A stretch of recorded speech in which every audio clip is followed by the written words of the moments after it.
just that that's for we. We can discuss that one or not.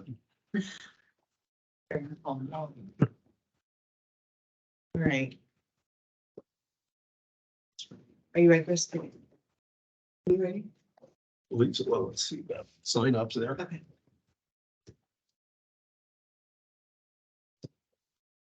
Thank you.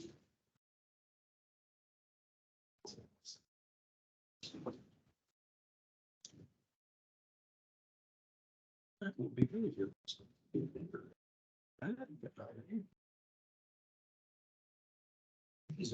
Oh, good. Yeah, that exact same stroller. Okay. It's their time. She's got Yeah, 340. and it looks like that's the pattern. I didn't, fourth kid, I didn't even pick out the pattern, whatever you got on the shop. There's. Can everybody else figure this out? I'm like, I don't know that I care for it, but it's on the job. That one. Is that multifunctional? And Multifunctional. I didn't. do a Yeah, very good yeah, job it can of flip highlighting. into. It's a no, I get it. It's nice. Froze with her for a while. But Picking it up. that's 343. And you really need the price of things these days for them to be transitional. It's crazy. Just to make sure. That's just been coming to work with me and people are just blowing away. I'm like, all my kids are really, and it's not conventional, but they're. Mom, they're happy. They're with dad at work. They're with dad at work, it'd be a different story.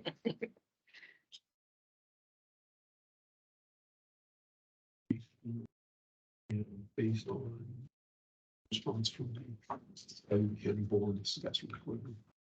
No reports have been filed. Oh. It's not the ones that are additional in the main cases. Okay. So it'd be interesting to see where that goes. I'll say we fall around. First, and then that year. Okay. Yeah, we can go, we can do better things. Okay. And we're ready to go. All right, I'd like to call the April 13th, 2023 meeting of the Ohio Elections Commission to order. It is 10:03. The first order of business is I'm sorry. I always want to do the meetings first. Let's call the roll. Mr. Executive I would Director. be glad to do so. Mr. Lyle, Here. Ms. Hagan, Mr. Knight, Here. Vice Chair Tavares, Here. Chair Kaufman. Here. All current members of the commission are present. Now, let's have the approval of the regular meetings. Meeting. It's not gonna be like this the whole time, I promise. The regular meeting minutes of March 23rd, 2023. So. Second. All right, we have a motion on the floor that's been duly seconded. All in favor signify by saying aye. Aye. Aye, opposed, same sign. Motion passes with a vote of 5-0. Okay. The first order of business will be in the $50 fine category. It is Bobby Mitchell et al. Case number 2022R-424. Mr. Brown is here on their behalf. Madam Chair, members of the commission, this is a referral from the Fairfield County Board of Election that raised a number of issues as it related to Mr. Mitchell's campaign finance reports. Matters kind of been scheduled before the commission a couple of different times. We kept kicking it down the road in an effort to allow Mr. Brown to work with the board and get things resolved with the Fairfield County Board, which they eventually did. You can see, if you look at the ICW for that particular case, you see the explanation that I synopsized from a response that we submitted. And so the items have all been resolved. Or my recommendation is to find violations, primarily because the moment is when we get reports filed. Certainly, if the commission would like to hear from Mr. Brown on his client's behalf further, we can certainly do so. Mr. Brown? Thanks. Thank you for hearing us. And my client would like to ask if the ways a $50 fine because of the struggle that the Board of Elections has put her through to get to this point. Obviously, she had to hire me, and this is our third time I've had to come to the hearing, and the Board of Elections has not showed up. And this could have been resolved at the first hearing if they had showed up. So she believes the several $100s that she's paid in legal fees and the troubles that she's gone through are more than enough to constitute a punishment for what was basically some errors that ultimately got corrected. The complaint was filed a little premature as well. The Board of Elections had actually told her that they were going to work with her to get them fixed. And she needed to file a continuance. This is in her affidavit, by the way.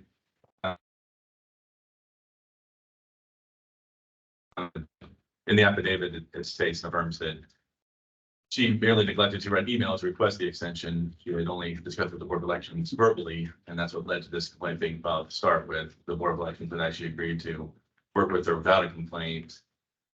So she feels that such a minor thing is not writing an email and doing it verbally. It didn't really warrant a complaint with the Elections Commission. And like the executive director said, that all the errors in the filings were corrected and the filings were all made on time. So she asked me to ask you to waive the $50 fine. She's also available here by phone in case you want to talk to her as well, and hear what she has to say. Thank you. Any questions from the commission for Mr. Brown? Just not of Mr. Brown, but for the executive director, Madam Chair, is this the first violation? Yes.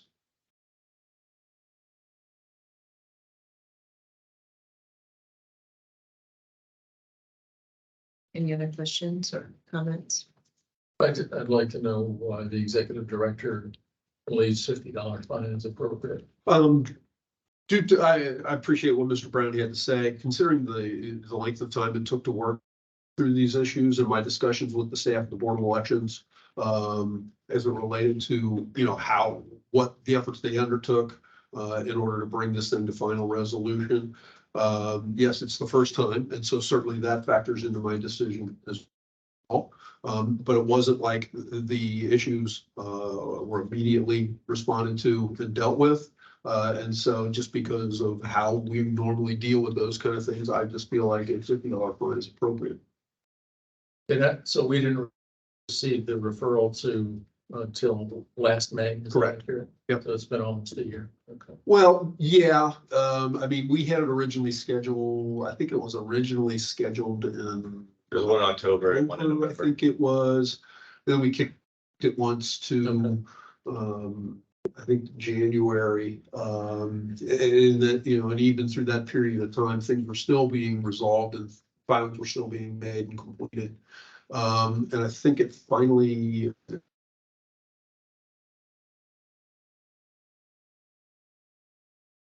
I think it was finally resolved into, kind of middle. Early March, and then I scheduled it for now. So The action is taken to resolve it. We're done in August, but we didn't get confirmation from the Board of Elections until February.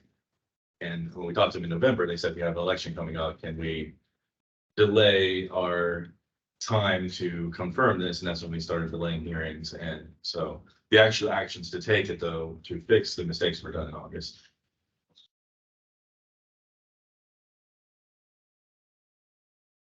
Any other questions or? I'd be interested in reading the affidavit that he referred to. should be on file. Because it was emailed to me, and I think I printed it out.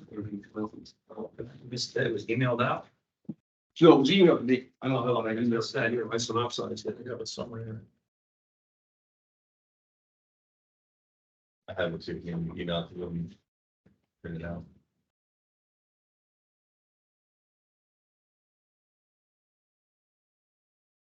Just gonna get that whole thing over to you.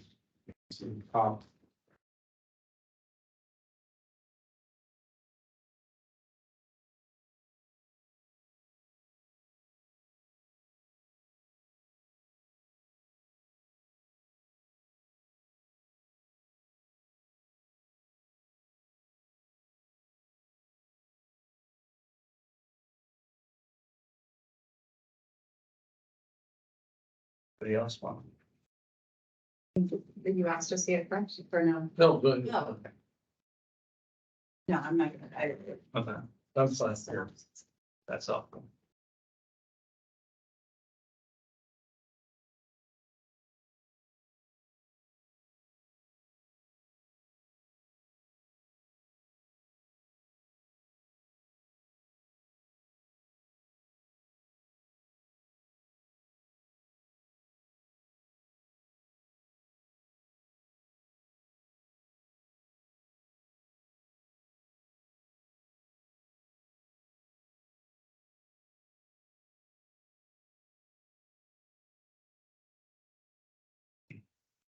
Chairman, no, directly to paragraphs 30, 31, 32. That's what she discusses.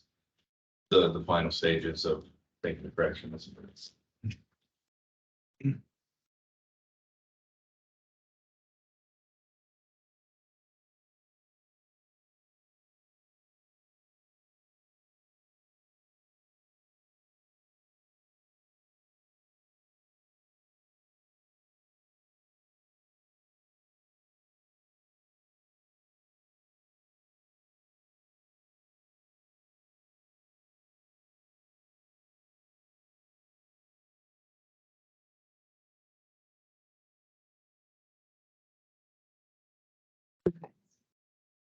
The discussion from the commissioners. Madam Chair, being a first time offense, I would move to just waive the $50 fee. And find it for good causes, fine. Second. Any other comments on the motion? Hearing none, we have a motion that's been duly seconded on the floor. All in favor signify by saying aye. Aye. Post same sign. Motion carries with the vote of 5. Thank you. Are you adjourning this hearing? Yeah. Okay. Thank Thank you. you. I assume one here. It's great. Thanks for being here. Yeah, thank you guys. I really appreciate your attention to this. Yeah, take him. Next. Okay. Take my question out of the include. Okay. The next items that we're going to hear, the next cases, we're going to go out of order. It's Jason Sonnenschein. Sonnenschein. I didn't want to butcher that. It's here. Madam Chair, members of the commission, there's a series of cases for which Mr. Sonnenschein is the treasurer. If you look at page 2 of the group recommendations,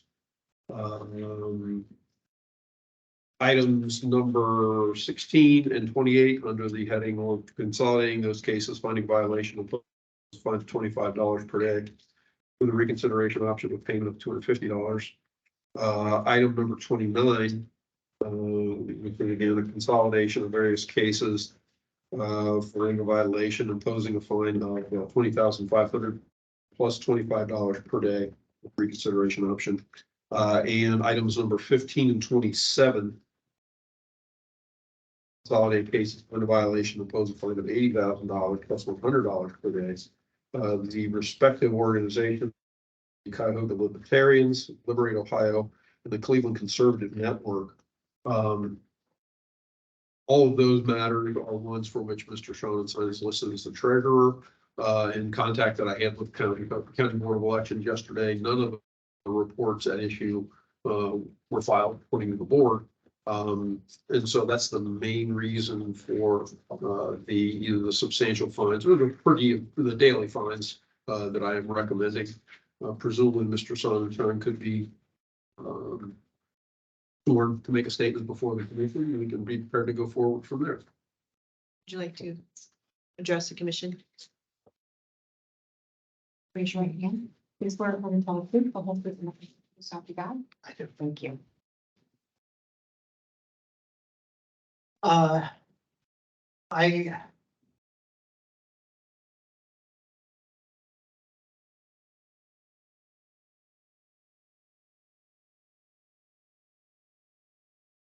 I apologize. I am not prepared. And I have,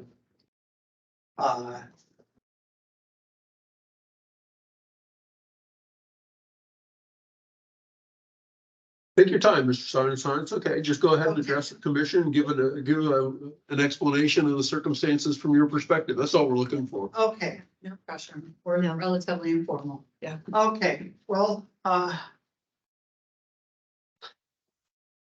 And don't be cowed by my recommendations, only because some of them are intended to get people's attention as much as anything. okay, To get them to go ahead and file their campaign finance report. So yes, that's the primary thing we're looking here for from my history with the commission, I think commission members would agree, is we want to make sure campaign finance reports are filed. And Yeah. as I kind of indicated in my brief introduction, the reports haven't been, help us understand what the circumstances are and what's necessary to potentially get those reports filed. Okay, I have filed the reports. What is missing is our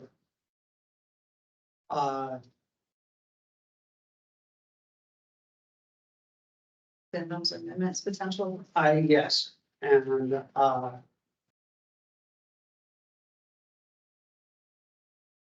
I've been dealing with mental health issues and I am so sorry. This is not an excuse. I just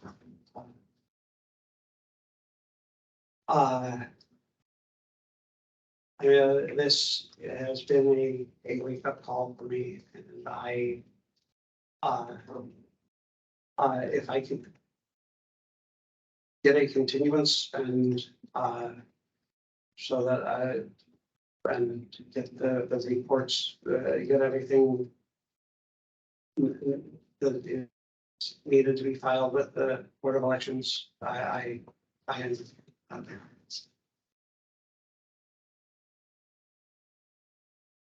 No need to apologize. Life Well, happens. there is You're not a the need to first to. apologize.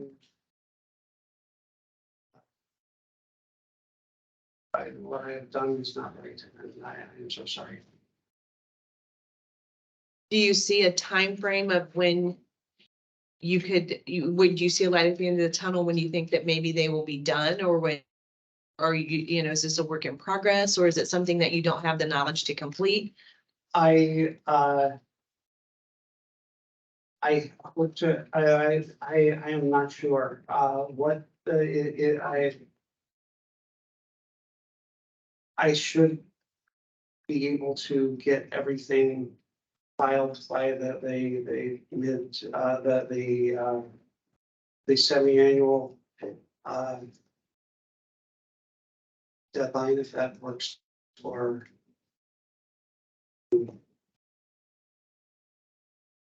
Just go ahead and. Absolutely. No problem. Okay. Yeah, okay, there are a variety of things and some of them lasted for a number of years. Yes. Obviously.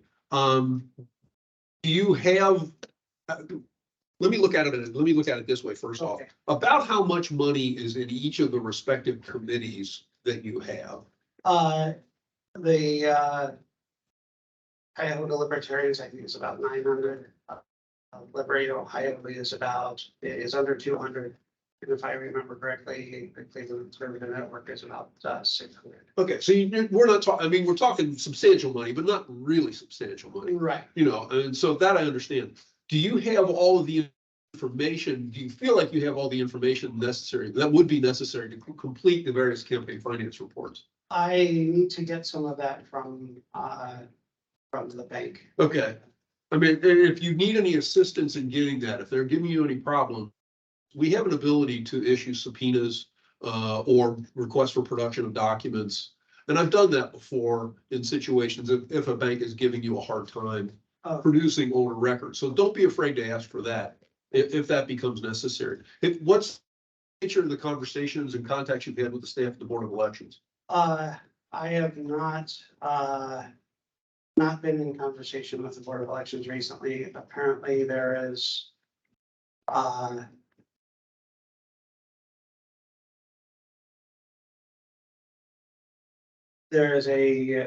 one expenditure for which I need documentation. Okay.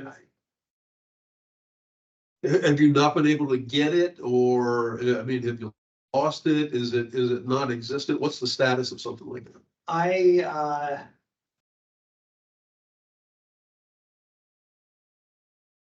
It was for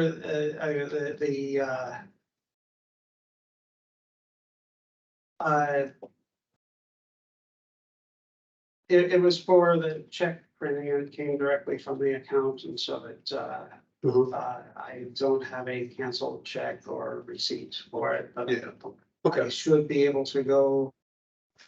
But I have had trouble with the online banking, so that is but I, Sure, understood. That can definitely happen. Certainly a continuance is not, is not a real problem here Okay. in this kind of circumstance. We can kick this down the road, and give you some opportunity. But it remains outstanding until something gets dealt with. okay. And so it is going to remain there. And while I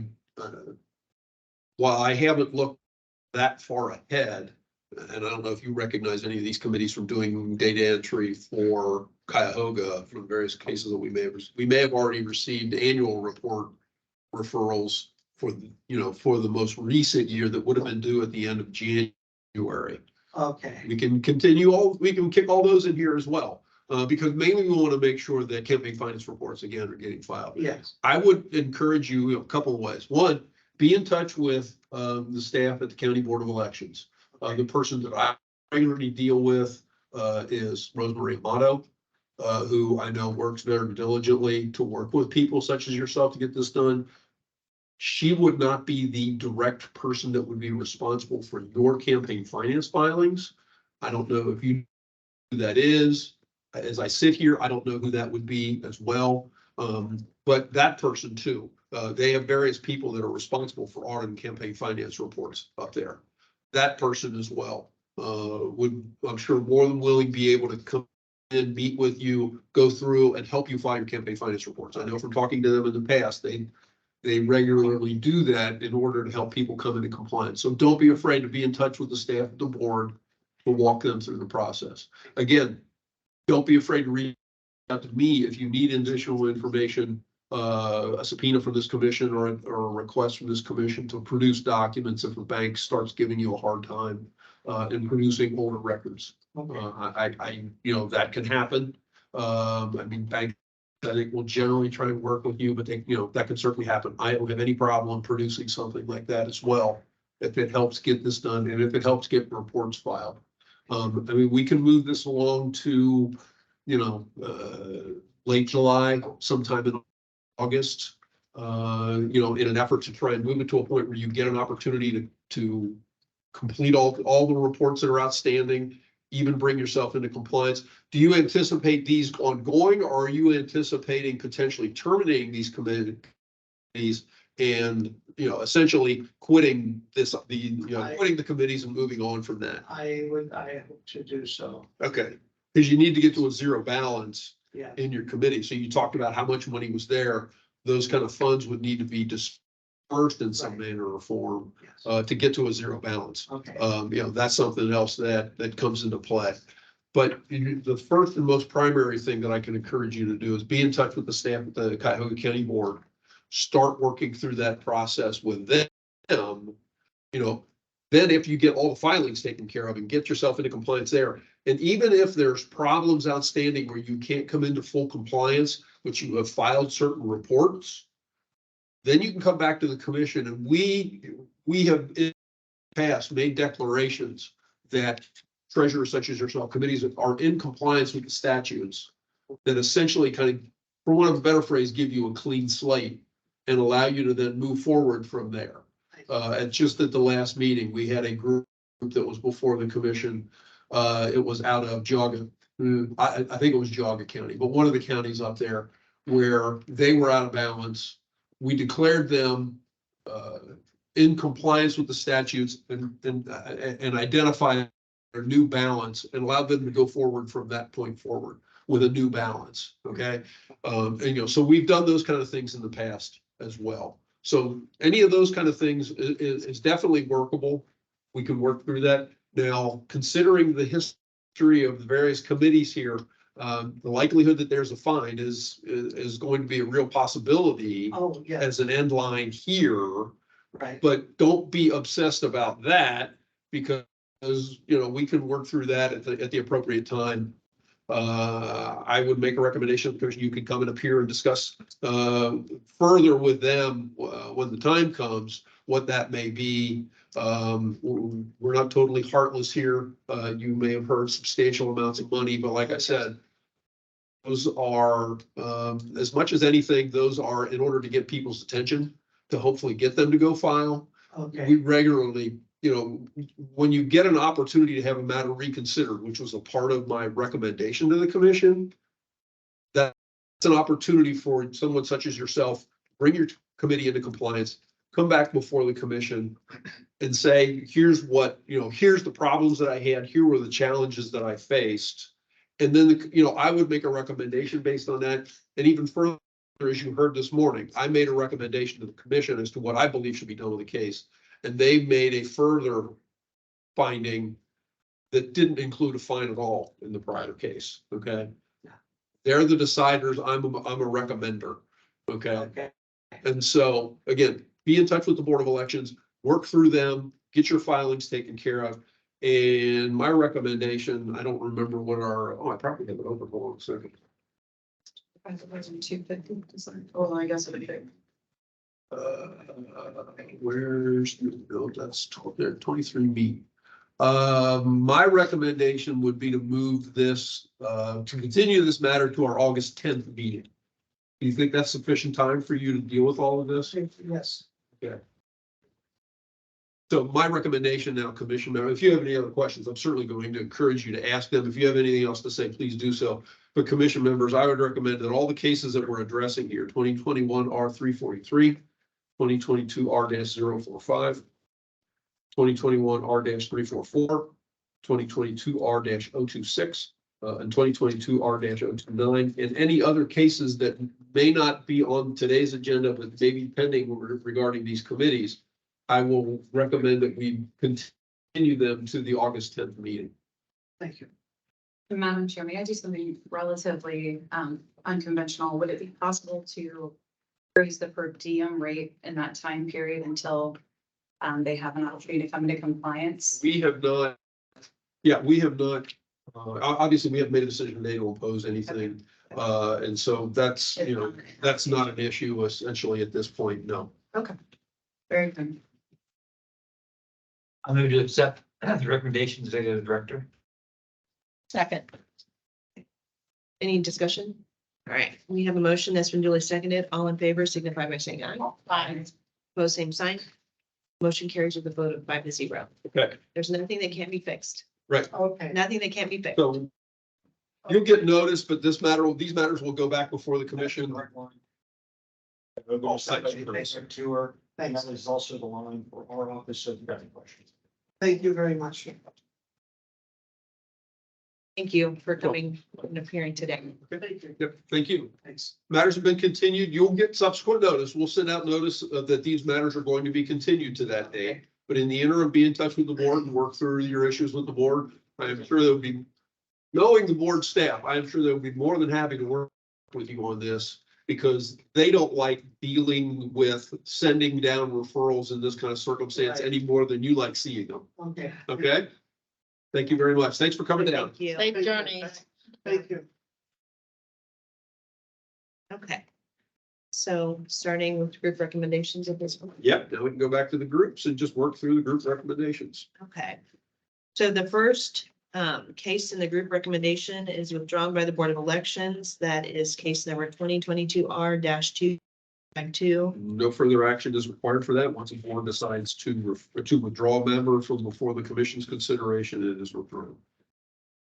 The next matter is consolidate case number 2022 R-596 at the commission's February 23rd meeting. No further action required. This is on case number 2022 R-470. Yeah, again, this one, we dealt with this case at the February meeting, so there's nothing else that needs to be done. Just since it was already on the agenda, since we published it, I just felt it was appropriate to acknowledge, put this on there as to what we had done.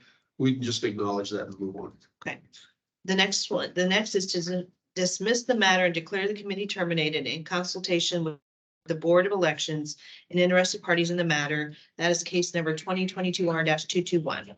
This will take action. I'll be glad to address it any further. I wrote out a rather lengthy explanation in the ICW that I circulated. If the commission has any other questions of me on this or wants me to give any further explanation, I'd be glad to do so. But I think that sufficiently explains the circumstances there. Okay. Any commission members have questions or comments? Hearing none, do we have a motion? So moved. Second. All right, we have a motion that's been duly seconded. All in favor signify by saying aye. Aye. Opposed, same sign. Motion carries with a vote of 5-0. The next case is dismiss the matter, declare the committee terminated, as the board informs us that the candidate moved out of state. That is case number 2021R-383. Sorry. I swear to you, I run the spell check on these things. I swear to you that I do. They moved out of state. Yeah, exactly. So, any explanation? Well, it's a little bit out of the ordinary for us to take this step, but I thought it was appropriate based on, they gave us the referral, it was for I think it was for a late filing initially. But when the board reached back out, they said, hey, this person's already moved out of state. And I just felt like the likelihood of that person coming back into compliance, trying to file reports, dealing with the state of Ohio when they moved out of state already was not necessarily the most, best thing to do. So I felt like this was an appropriate recommendation to make, that we can inform the board and they can declare this committee terminated and over with. Any questions? No, I was gonna move the recommendation of the executive director. Second. All right, we have a motion that's been duly seconded. Any further discussion on that? All in favor signify by saying aye. Aye. Opposed, same sign. Motion carried with the vote 5-0. I don't know what's wrong with me today. I apologize. Oh, Lord. Okay. The long drive. It is indeed. All right, the next section is dismissed for failure of service. I apologize to you all.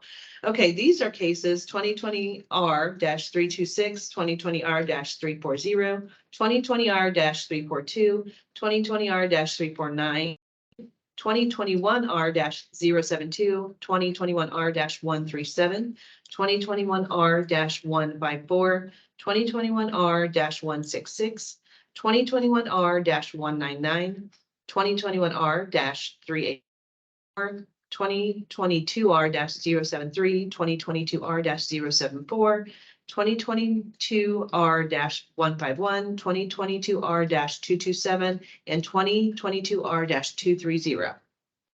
Members of the commission, I gave you a little bit of an explanation on these in the email that I circulated to all of you yesterday when I sent updates.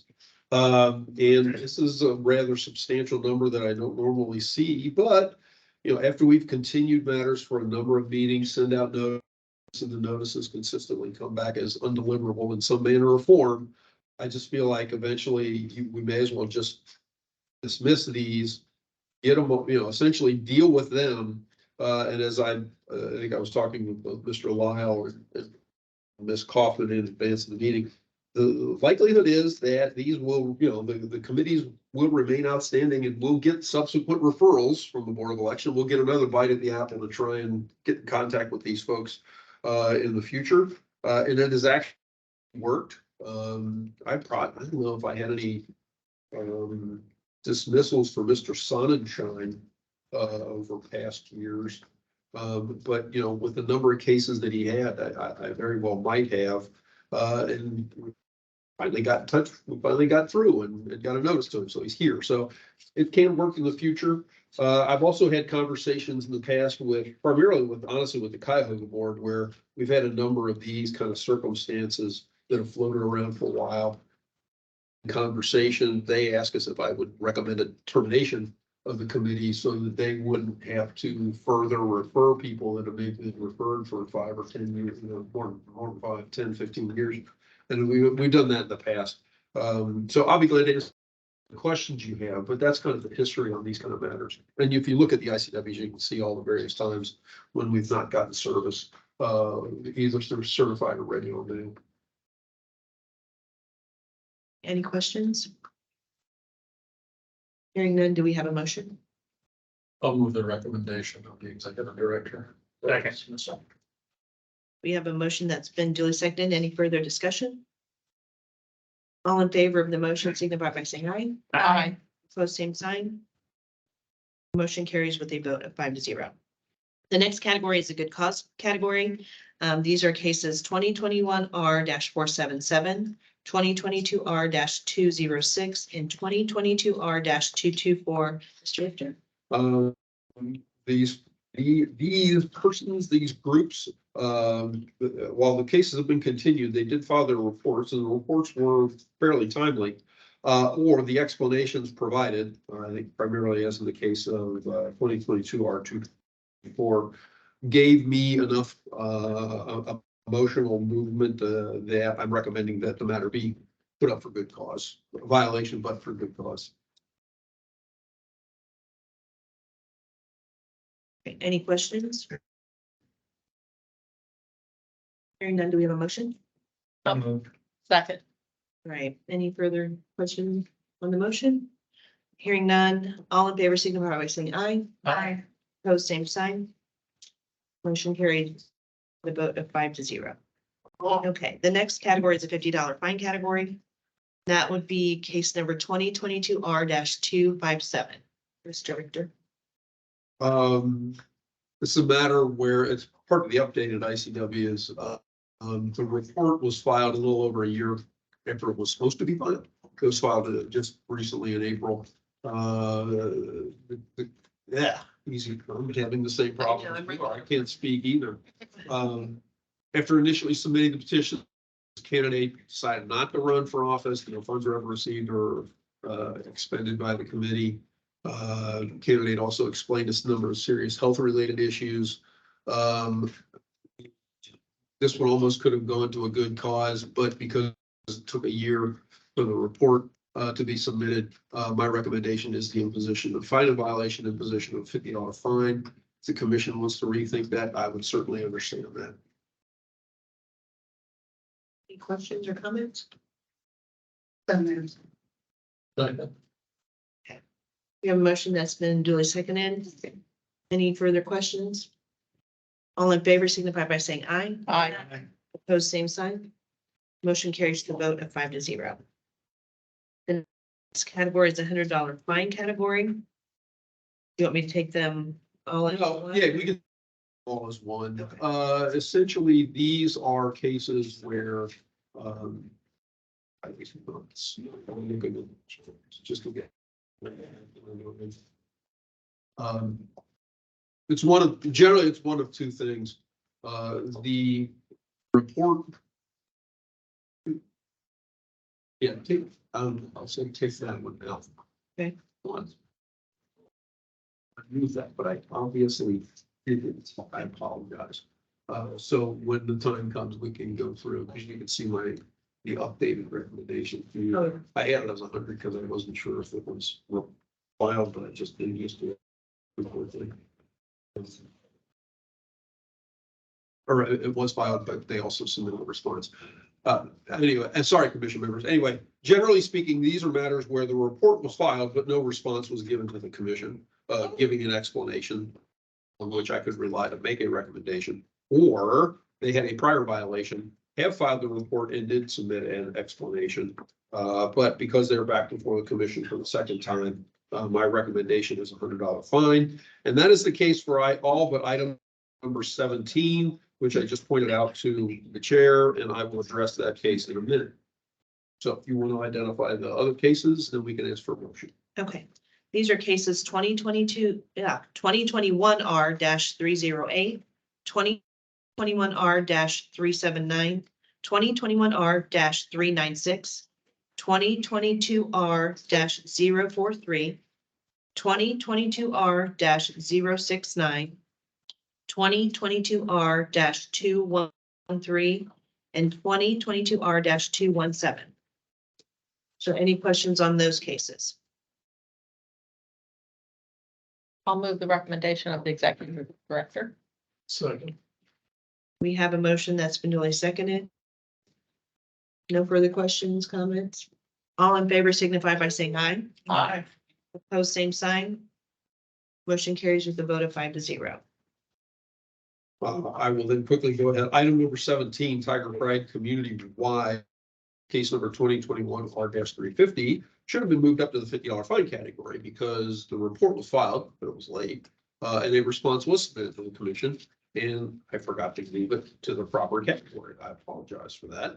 But my recommendation in that case is, and I'll be glad to answer any of the questions the commission may have, but is to, for item number 2021 R-350, is to find a violation and impose a fine of $50. Any questions on that? Okay. Hearing none, do we have a motion? So moved. Second. We have a motion that's been duly seconded. All in favor, signify by saying aye. Aye. Post same sign. Motion carries with a vote of 5-0. All right. The next category is to consolidate cases, find a violation and impose a fine of $100. That's 2021 R-463 and 2022 R-245. These are the first, these two cases consolidated are the first time this committee has been before the commission. The report has been filed, the reports, I should say, have been filed because there were two separate ones in two separate. Actually, I think he filed one report for the two violations, but the report's been filed, but no response has ever been provided to the commission. And so my recommendation is to consolidate these two cases, find a violation and impose a fine of $100. I'll be glad to answer any other questions you may have. Any questions? So moved. Second. All right, we have a motion that's been duly seconded. All in favor, signify by saying aye. Aye. Post same sign. Motion carries with a vote of 5-0. The next category is $150 fine. That is case number 2022 R-228. This case, the report was filed. Looks like it was about 3 months late. No response has been submitted to the commission. This is the second time that candidate has been before the commission. And so without a explanation on which to rely, I believe that our fine is appropriate. $150 fine. Any questions or comments? So moved. Okay, we have a motion that's been duly seconded. All in favor, signify by saying aye. Aye. Post same sign. Motion carries with a vote of 5-0. Okay, the next is a $500 fine. That's for cases 2022 R-207 and 2022 R-208. You skipped one on me, but since you announced that, Oh, shoot. that's okay. All right. Deal with county. All right. No, since the items number 39 and 40, they're two somehow related packs. They have the same treasurer, the same, similar names. Obviously, one is for candidates. I think one is for issues. The reports have been filed according to the board. We made prior findings against them. And so my recommendation here of a $500 fine in each of the respective cases is the fact that, yes, the reports were filed, but there were prior violations, there were fines imposed, and those fines have not been paid. Questions on those cases? And I apologize for skipping. So we're on the $500 fine category. So Yep. So I'll move the recommendation of the executive director. Second. all right, we have a motion that's been duly seconded. All in favor signify by saying aye. Aye. Opposed, same sign. Motion carries with a vote of 5-0. Now we'll go back to consolidate case numbers 2022 R-253, 2022 R-358, and 2023 R-009. Find a violation, impose $150 fine on case number 2022 R-253. Yeah, actually, this item, case number 2023 R-009 was on the previous meeting of the commission. And rather than rush it to conclusion there, I continued that to this meeting because we had this case before the commission. We had another case outstanding. Here, the reports were among the reports. The most recent one was the I think failure to file a post-election. I'm stumbling over it. Oh no, was to request an addendum or I'm sorry, she had some other issues as it related, the board referred for that, that's 2020 R009. The 2022 R253 was for a 2021 annual report that was due, obviously, at the end of January, or the beginning of January last year. All the reports have been filed as of March 20th of this year. The candidate did submit a response in which he gave an explanation of, kind of trusting her treasurer, the treasurer not completing the responsibility. Subsequently, she's filed other reports. The board has acknowledged having them. I think they're still in the process of auditing them, but they're okay with this. And so you see my recommendation is to find a violation, consolidate all these matters, find a violation, impose a $150 fine, mainly because of the number of priors that are outstanding and how long they've been outstanding. I'll be glad to answer any other questions that the commission may have. No, if I may, I'm sorry, I'm looking at the priors. Am I missing something here? I see one back in 16 that was for good cause. Yes. And there's two others that I'm recommending consolidation here are pending.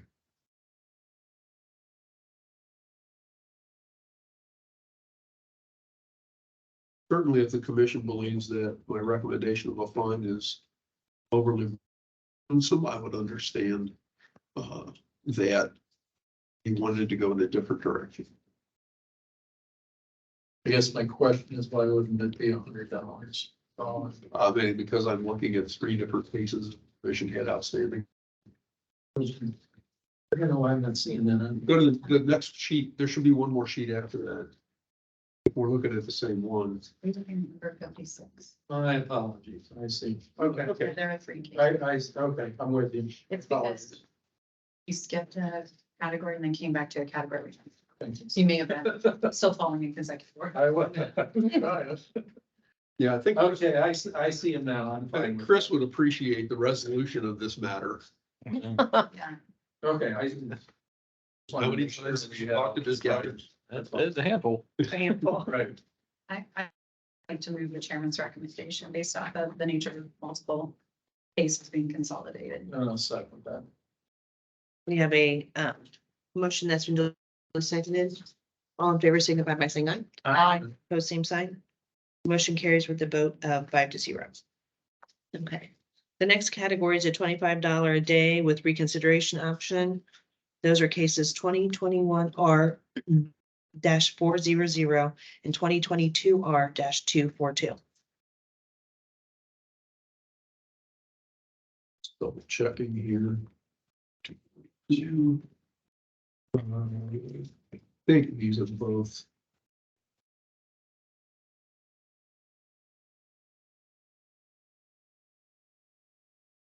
Yeah, these are both first-time persons before the commission. The reports have not yet been filed.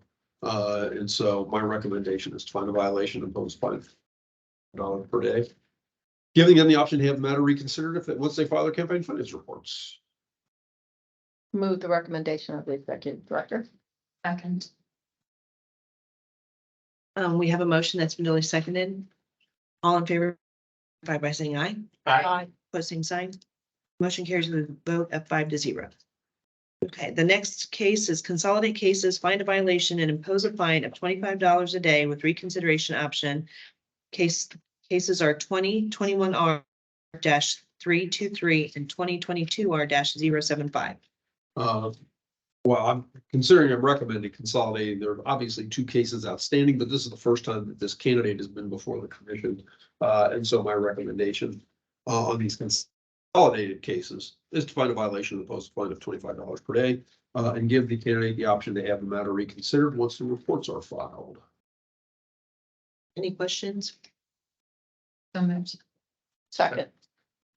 We have a motion that's been duly seconded. All in favor signify by saying aye. Aye. Opposed, same sign. Motion carries with a vote of 5-0. The next case is consolidate with case number 2022 R-031, find a violation and impose a fine of $25 a day reconsideration option. That is case number 2022R-231. Yeah, the difference between this one and the last one is that the matter to be consolidated was not listed on this case or this meeting date essentially for consideration, but there is a pending case outstanding. And so I'm recommending the matters be consolidated. These two matters are the first for this candidate to be before the commission. So I'm recommending that we consolidate these matters, find a violation. Impose a fine of $25 per day, but give the candidate the option to have the matter reconsidered if the reports are filed. Any questions?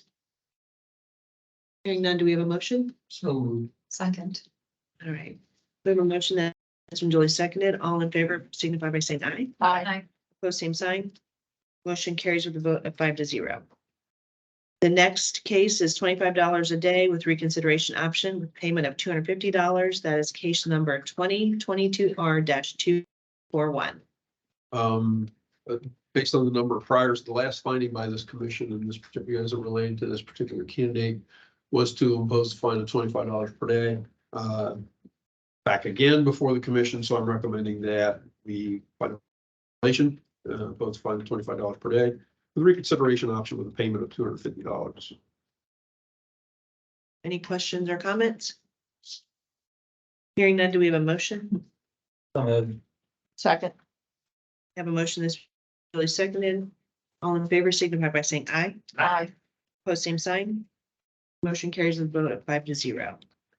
The next case is a $25 a day with reconsideration option with payment of $500.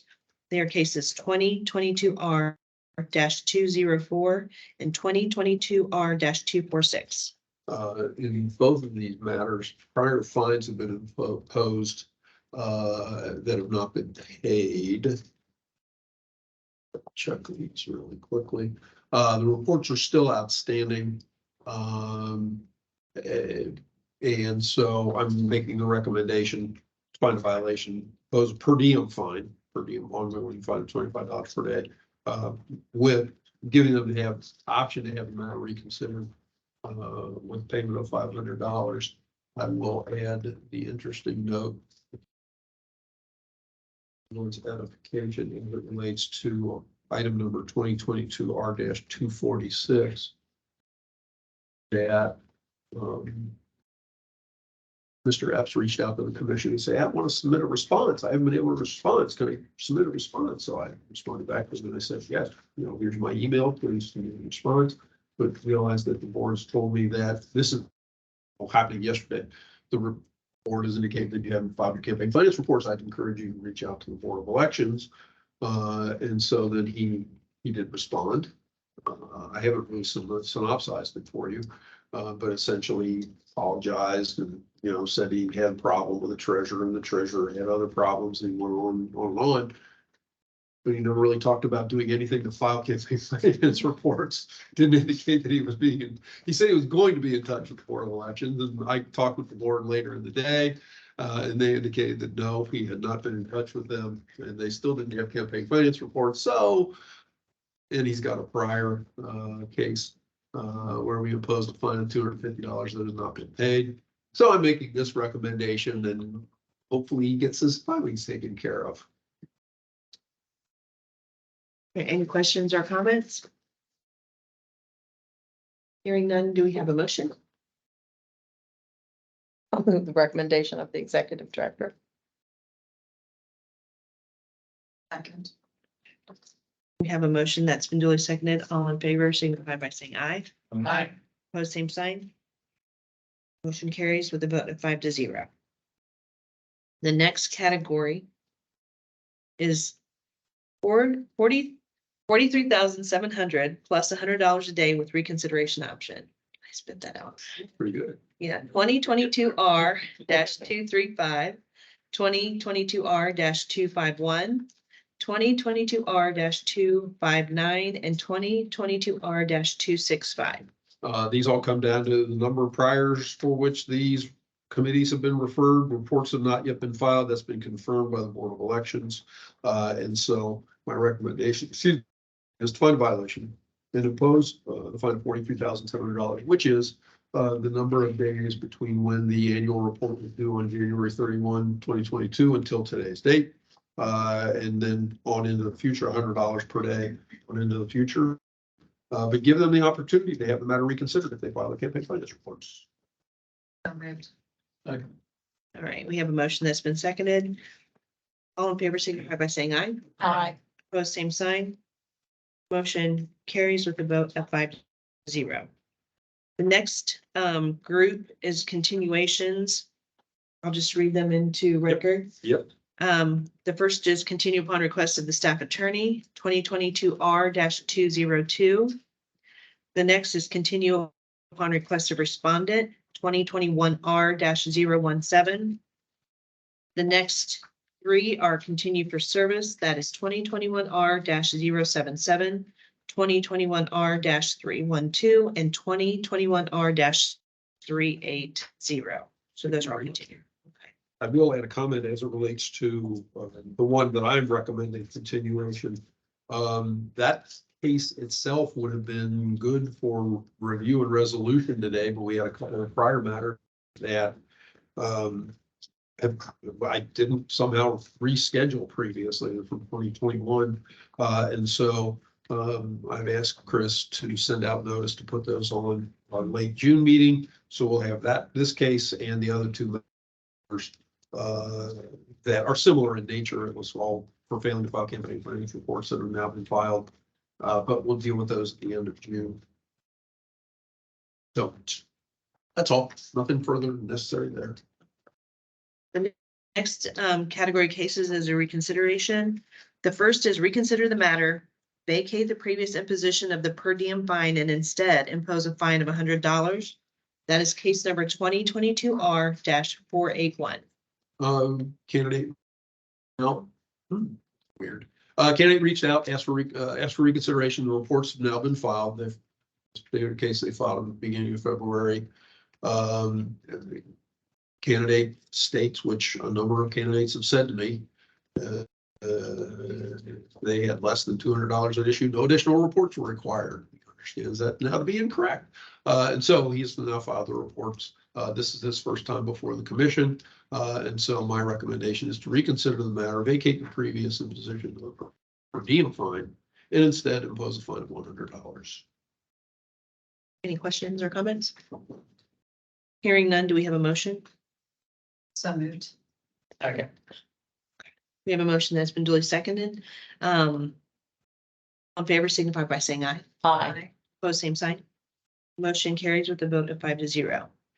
The next case is reconsider the matter, vacate the previous imposition of the per diem fine and instead impose a fine of $200. That is case number 2022 R-494. Again, the person has come in requesting reconsideration after getting the reports filed at the end of January of this year. They were due in August. This one concerned an addendum to the 2020 annual. The prior matter has been resolved well, because that obviously was for the 2020 annual. Again, because there was an additional prior, I'll actually looks like there's a couple, but couple of them date back to 2009, 2010 and earlier. Candidate essentially expresses he's been his own treasurer. He recently was led to believe that reports were required only if the committee had over $10,000, which this committee did not have. I wonder where they're getting their information. And so just because of the nature of the prior violations, my recommendation here, a little different from the last one, is to impose a fine of $200 after we reconsider it, as opposed to having the per diem fine. I'll be glad to answer any other questions the commission may have. Any questions or comments? Hearing none, do we have a motion? So moved. Second. Okay. We have a motion that's been duly seconded. Perhaps. So, all in favor, signify. Yeah, exactly. The only group. Yeah, I think that in there. All right, I'll stop duly. All in favor, signify by saying aye. Aye. Opposed, same sign. Motion carries with a vote of 5-0. I don't know why I say duly. I think That is the correct. former chair. Okay, all right. You're fine. All right. I You're in think good shape. Don't second guess yourself. Right. I duly will not. Don't let these guys. No, I wasn't teasing, I was. I was teasing because whether it was a second or Exactly. it was teasing me, not you. Yeah. I could take teasing, it's all good. Now we're on to, last category, of discussion is, concerning the criteria to assess the commission's operation and position of the executive director. Madam Chair, before we do that, could I ask a question of the director? I was, and if I missed it, I apologize, but have we heard anything in regards of Blystone paying Oh, or? well, if you've heard the same thing I have, it has not been done. Chris and I are in the process of sending it over. I was gonna reach out, I have not yet done, so I'm gonna reach out to the Constitutional Office, which represents us who were sued, to see if they would pursue this matter for us. But at the same time, we're also gonna send it along to we haven't done that yet, we'll do that within the next couple of days. Send it along to the collective enforcement section, operating general's office. And if the constitutional section doesn't want to deal with that, then we're going to work directly with the collections office and get them to start proceedings as soon as possible. So we received zero response. We have received zero response. And actually, we sent it was when we sent out notice of our updated, okay, when we brought the matter up for reconsideration previously and sent out disposition letters that we normally do. Mr. Brown got his, but the ones from Mr. Blyson came back as refused. Just give you a little bit of an understanding Understand? of where it's going. So we haven't pursued it finally, but we are in the process of getting that so that we can move it along and get somebody in the AG's office to move that forward for us toward resolution, or at least toward the court system. We'll see where it goes from there. Thank you. No, that's a reasonable question. Mr. Lyle and I talked earlier in the week, and that was one of the first questions he asked me when he got me on the phone. So we will get that done before the next meeting and move it along, and we'll get an update on what the AG's office is going to do at that point. Thank you. Not a problem. And Madam Chair, may I ask a question, based off some of the conversation here today, just about procedure? Is that okay? Yes. I mean it when I ask your question. So, for the executive director, in the instances of these escalated cases where they've been ongoing and outliers for the more substantial financial amounts, is there a point at which we send them a letter that states something similar to what we expressed here today? Just out of the nature of him expressing the mental health issue. I don't think it's our will or intention to stoke anxiety or to cause people great despair. I just didn't know if there was a point in the process or a mile marker in which we say, we're wanting and desiring to work with you.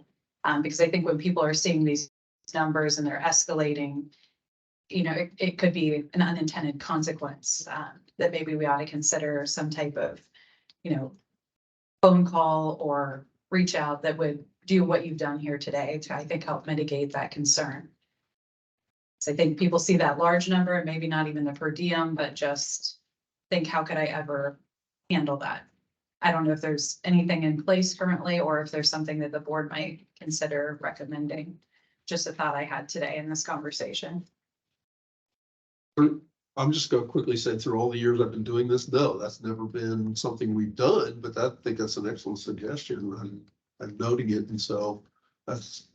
Might be yeah, helpful, It might be, yeah. It Is might it- be, yeah, we will do that. I think it needs to be thought through carefully because I guess I had a little bit of the opposite concern as you were explaining it, call it, maybe too cutthroat, but, if we proclaim that, hey, these aren't real, Oh, I know. don't worry about them, we're just come in and get it in place and we're gonna take it back to $50.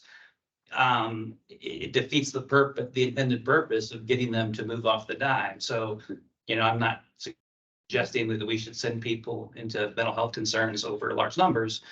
However, I think whatever we do needs to be thought through carefully because my initial concern, as you were explaining it, frankly, was, hey, it's being recorded that these are just pages, don't mean anything, right? True. No. So, Yeah, I hear you. And it's one of those things where I've made that explanation previously, to other persons when, in the appropriate time. yeah, And again, indicating that at one point, we just kept either doing 25 or 5 or 100 early on, and then eventually came putting kind of real numbers down there. And we have had, those, not exactly all those are super big numbers collected, but those kind of numbers collected by the AG's office in the past when we send it along. So it is a real number out there until the commission changes it, to something else. So, I respect and appreciate, what you've said and where you're coming from. And that is something I would take into consideration as I'm sending that letter out, that, and encourage, I think it would encourage them to reach out to the Board of Elections to get into compliance and deal with that and come in and see where it goes from there.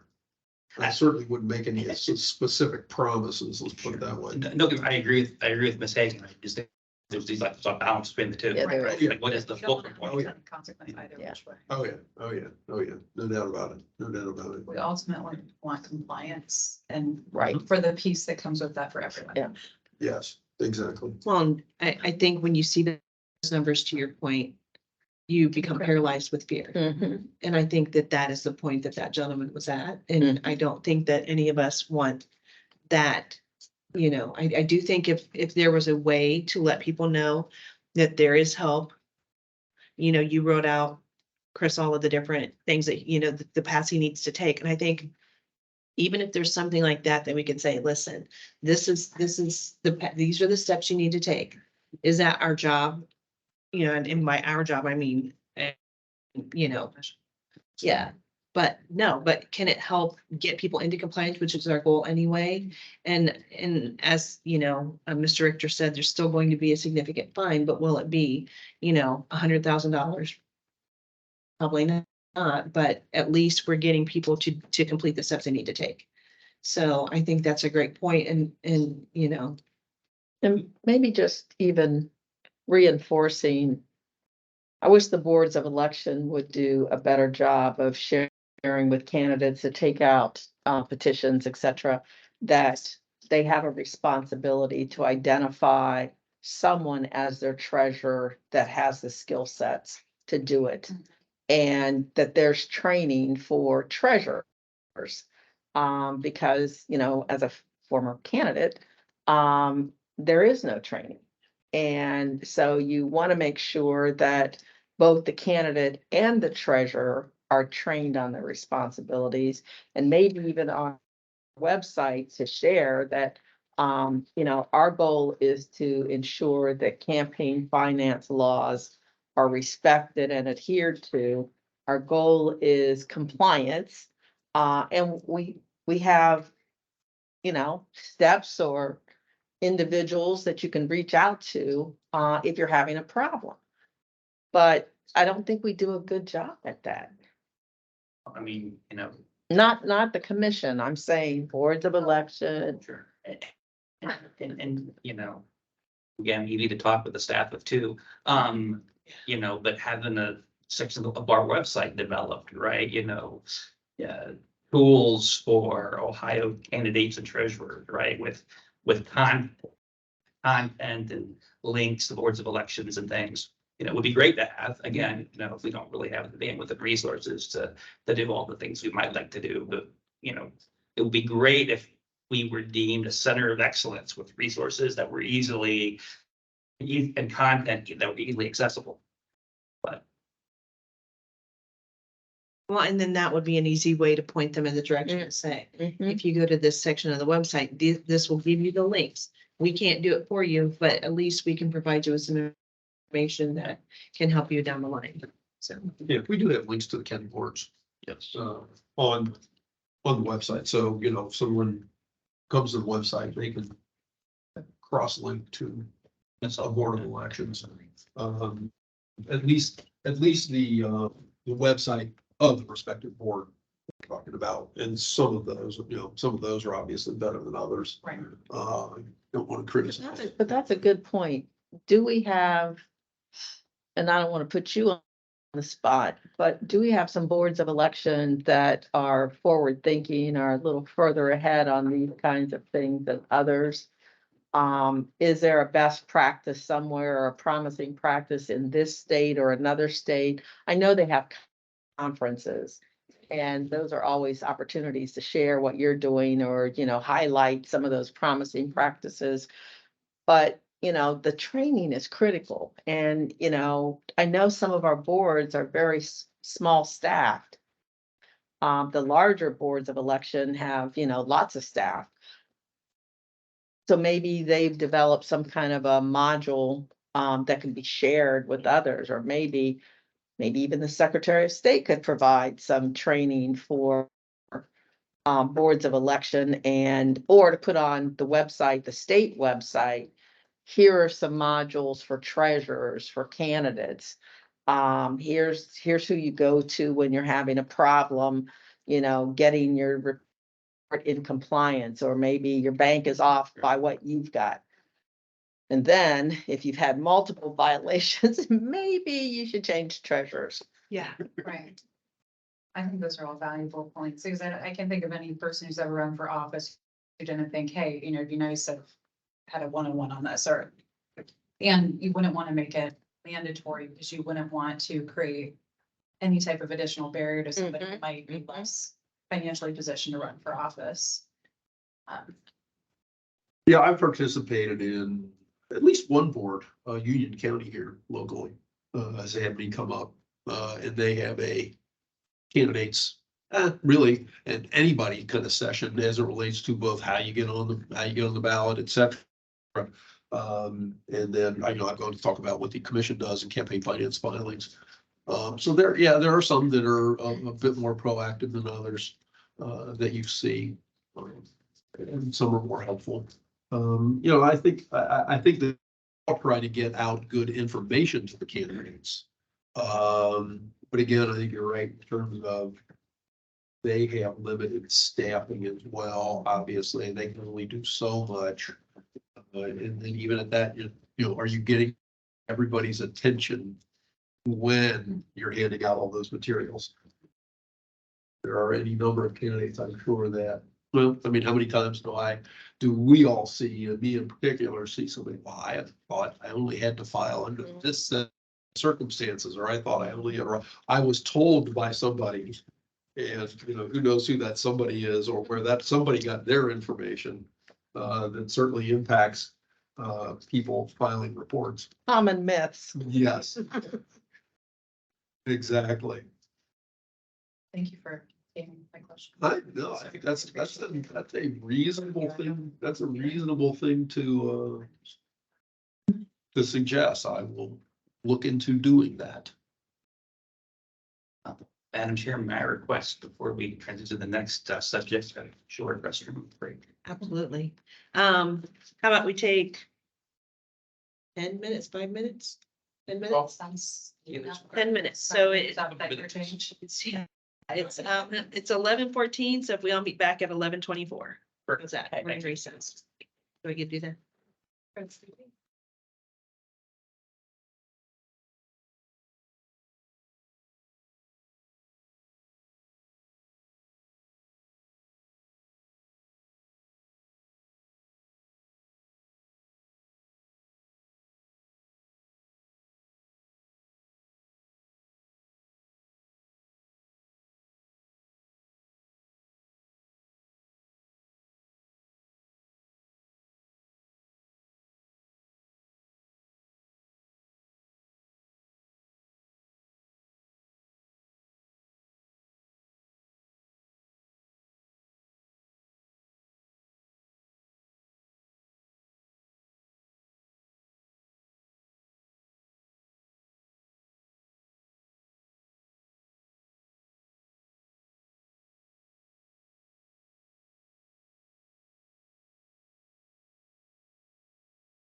over the summer months, then August 10th, August 30th. Yeah, I guess it was somebody that A threat of absentia. either moved out of the state or something. Actually, I think she had, Sorry, ended up getting Mike. another position. Okay, And so she couldn't hold both and she chose that one. And okay. And not ask what schedule was. Very kind. But Okay, I think that we should come back into session. It's 11:27, so I'm gonna, call us back into session at this time. Okay. Okay. Just for the record, the coffee machine was broke, so, or whatever. So there's, you still put me in my mush mouth. Okay, so moving, You look like this. and Yeah. That would have helped. Yeah. Caffeine. Yeah. something. thing, I hope it has caffeine in it, not just sugar. That's always worried about the sugar on that. Trying to avoid sugar, but I know. Okay, so the, on our agenda, it said that we were going to discuss the criteria to assess the commission operations and the position of the executive director. And we all have been forwarded both documents by Mr. Richter and Mr. Knight. So I don't know what direction or how we want to start this conversation, or if I want to turn it over to Phil or. Yeah, or- I'm, I think Mr. Knight had, I think we would refer to as productive discussions early on about, kind of the potential ways moving forward. And then, subsequent to that, he said, hey, what about these things as ways of essentially doing a review for me? I mean, I kind of expanded on the topic by putting the heading for this thing as, both commission operations and the executive director's position. So I think it's kind of encompasses both. But these were the documents that are before you are really more for doing a review of the executive director. But I think that also encompasses reviewing operations and seeing what's going on. So I think it's a fair thing to look at both. I think these are pretty good. I think what Mr. Knight originally sent to me, I really made some minor adjustments to, just to kind of put the name of the commission in and do, and kind of, I don't want to say meet them up a little bit based on, what were very generalized documents and make them a little more specific. Moved around, because one of the things that he has on one page that talks about operations management and strategic thinking, as I'm looking at it now, and it gives percentages there. Because the strategic thinking was 20% and the other was only 10, I moved it all up a little bit higher, just to kind of keep percentages in order. So those are just the kind of things I've done. I mean, I throw that out there as just a generalized comment. And I think if we use it, we primarily thought of this as just a way to start the conversation, I guess, as much as anything, or move the conversation on. And so rather than me continue to blather, I'll, if people have other comments, questions, concerns, think it's good, think it's, needs more adjustment here. I think we're probably better off getting into that rather than me just kind of blathering. So I'm done. Yeah, my question would be more so on the time frame of the review. I think the content looks pretty substantial and positive. Looks like you guys have done a lot of work. But just setting a time frame in place that we would go into this review process rather than having it in a crunch time period or not giving adequate time for conversation or substance potentially. Well, I will respond to that. Kind of recently, historically, there are various times where I went for years without getting any kind of review. It's okay with it. It's more comfortable. Yeah, but over the last couple of years, generally speaking, it has occurred in December. Mainly because that's just kind of where it fell more than anything else. There was nothing specific toward doing that. And so, I mean, if that were to continue, that's certainly a reasonable time frame. And then, these kind of things can be looked at October, November with them the idea of talking about it at whatever the last meeting in December is, something along those lines. So that's kind of where where we've been. And so I think, us moving along with this at this point probably fits into that schedule. But if you wanted to do it, next, not, obviously not in 2 months of June or put off in June, that's been done in the past as well. With the frequency of budget discussions, what is it a biennial budget request that we have from this commission to the legislature? Might make sense to flow along those same timeframes. I said for comfort, it makes sense, but maybe not for your salary review. That long period of time where you didn't have any conversation, that also meant there was no incremental consideration. When do you put in budget requests and then? The budget request is currently being considered. My obligation is, okay. You always get confused about what's going forward. We're doing the 24-25 fiscal year 24-25 budget will start as of July 1. Okay, but when did you submit? Last June, they start reaching out to you saying, hey, get ready to do this. My obligation to put the commission's budget in was in October.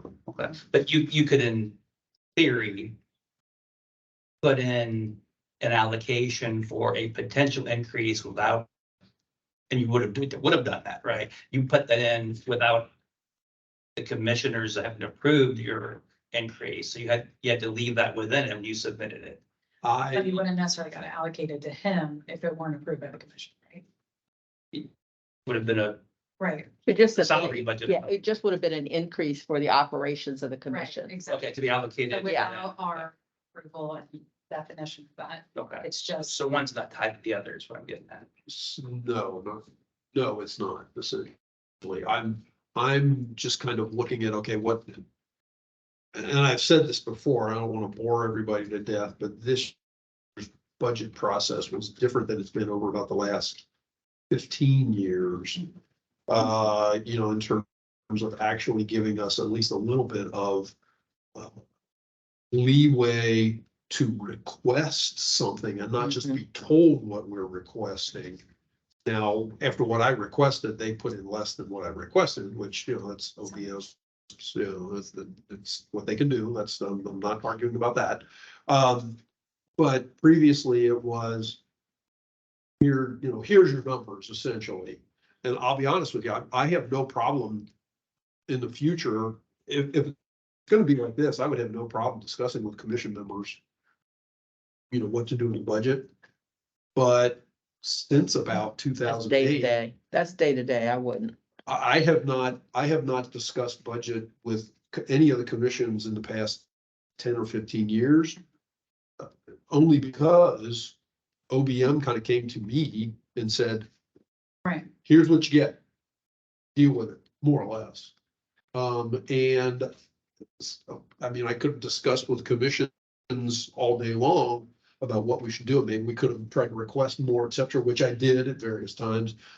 But I found that to me at least, it was counterproductive. I never tried to hide the budget. I would inform the commission of what it was, but I never had budget discussions with the commission after about 2007. Just because of the way it was being imposed on us by the Office of Budget Management. Yeah, I would actually advocate that we do have those levels of discussions, but in advance. And then, it's on record what we as a commission believe is necessary. I see you're shaking. your Yeah, head. yeah, because I just know how it operates, and Mr. Richter is right on point. Up until this last budget, they have told them to take a 10-15% cut from their previous year's budget. So how do we operate on that? Then we are getting into the day-to-day. How are you going to make that adjustment if you get less than you got the year before? And that was for the last maybe 5 biennia where they were told they were going to have a cut and they had to prepare a budget with a cut. I guess I would respectfully push back that, in terms of getting to the day-to-day, every private company board that one would serve on. Yeah, I know approves that, a 'cause I have a budget, board. right? Approves an I know annual that, budget, yeah. right? So, you But know, we don't get to approve a budget that's going to be operationalized. agreed, but we could, maybe it's not a budget, but maybe it's, and it kind of ties into this, directionally, things that we think need to happen to improve the organization. And those can at least be kind of on record, and if OBM refuses to provide resources for that, at least we're kind of doing our job as saying, hey, you know, like, for example, being short-staffed, right? I mean, I guess I personally would like to see us have some level of activity in things, as opposed to, you know, just accepting the status quo because it is what it is. And I guess I don't view that as day-to-day, and I view that as more strategic. I understand what you're saying, but let's remember, it's the governor's budget. It is not our budget. It is a overall budget for all of Sure. the departments that report to him. Sure. And, you know, so we don't have the same kind of discretion as the private sector. I have a board, I take my budget to the board. Yeah, They yeah. understand that. But government, when you have an administrative officer being the governor, it's his departments, his direction that he wants to go in or she wants to go in. And this is what we have to work with. Now, some departments are better because they're prioritized, you know, depending on who the governor is, which issues are going to be prioritized, where more money is going to go. And then others, boards and commissions, unfortunately, are not highest priorities. I think there may be some middle ground here, maybe a general presentation of what you've put together with understanding or emphasis on some of the things that we've asked of you in this merit-based review. Sure. Maybe there's a way to highlight the things that we've expected for improvements or hoped for in improvements, and how that fits into the new budgetary process or the budgetary plans you've put into place. Yeah, it's kind of semantics, right?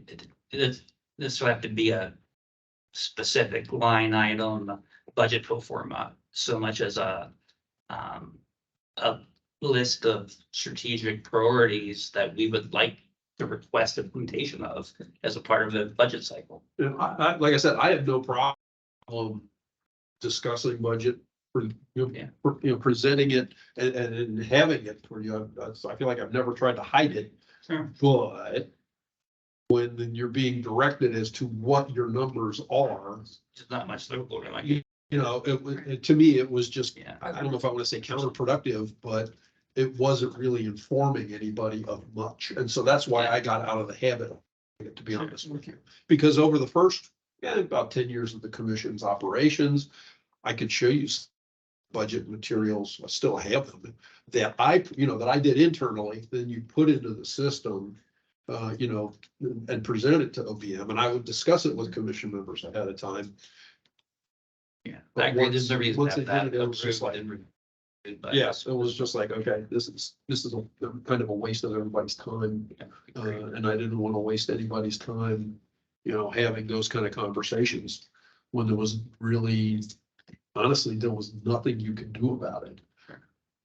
And I Mr. may have Richter? unintentionally opened a can of worms. I was just Oh, No, I don't think so. bringing kind of a cyclical conversation going that made sense. on the evaluation, Mr. Richter, I was caught by this appointment process and when they normally come at the end of the year, that we want to make sure we get the commissioners who've had some interaction with you to be a part of the evaluation, as opposed to bringing on 2 new commissioners Yeah. and then they're evaluating. So the timing of that is probably pretty important so that you get Yeah. the full commission being able to review you. Correct. Similar to how I'd say similar to how we just did Right. this, where, you guys are obviously the quote newer guys, but by then you have had a year of going through the process. Mhm. And so, yeah, I would certainly tend to agree. That makes perfect sense. Yeah, I guess I'm a little confused here, which isn't accounting.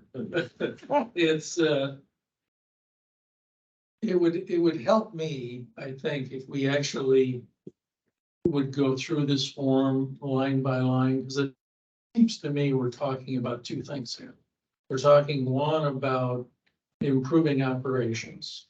And then the other, which I thought what we're doing here, correct me if I'm wrong, was having an evaluation for the executive director.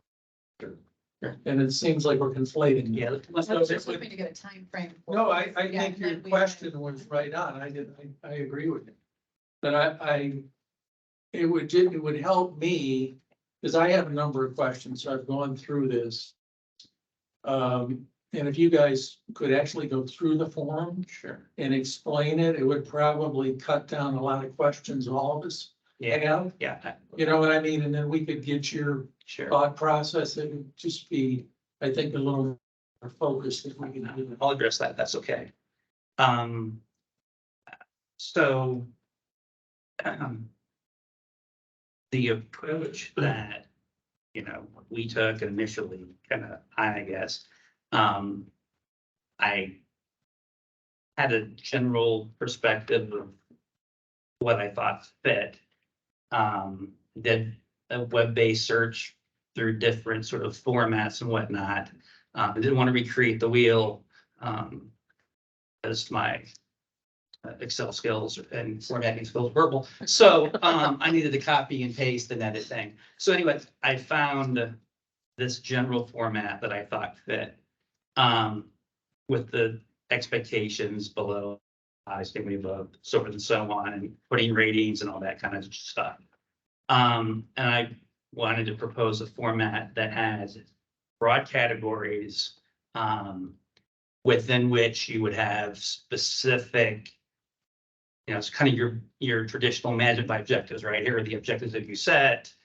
Here are the timeframes that you'd like to see completed in. And these, broad sections have a weighting. Okay.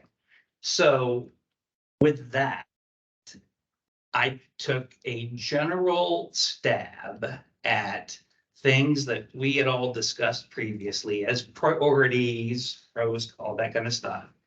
And wrote some down. And I put some goals that fit within them, and I put a criteria weighting, again, just based on what I had heard and notes that I'd taken.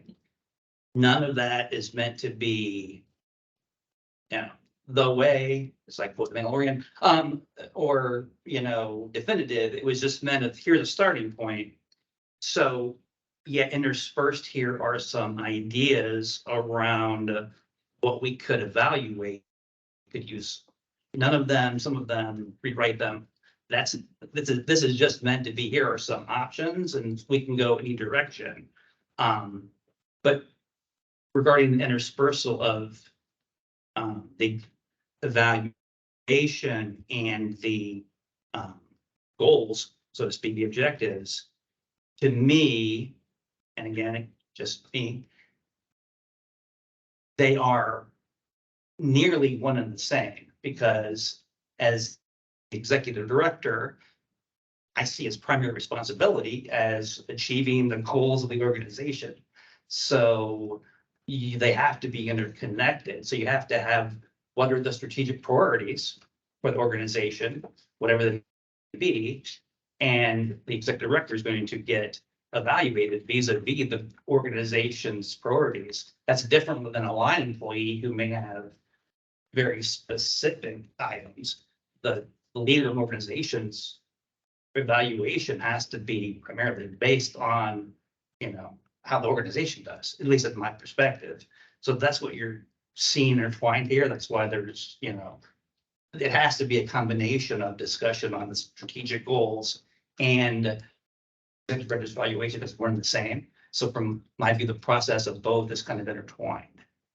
But how do you evaluate somebody before you have goals?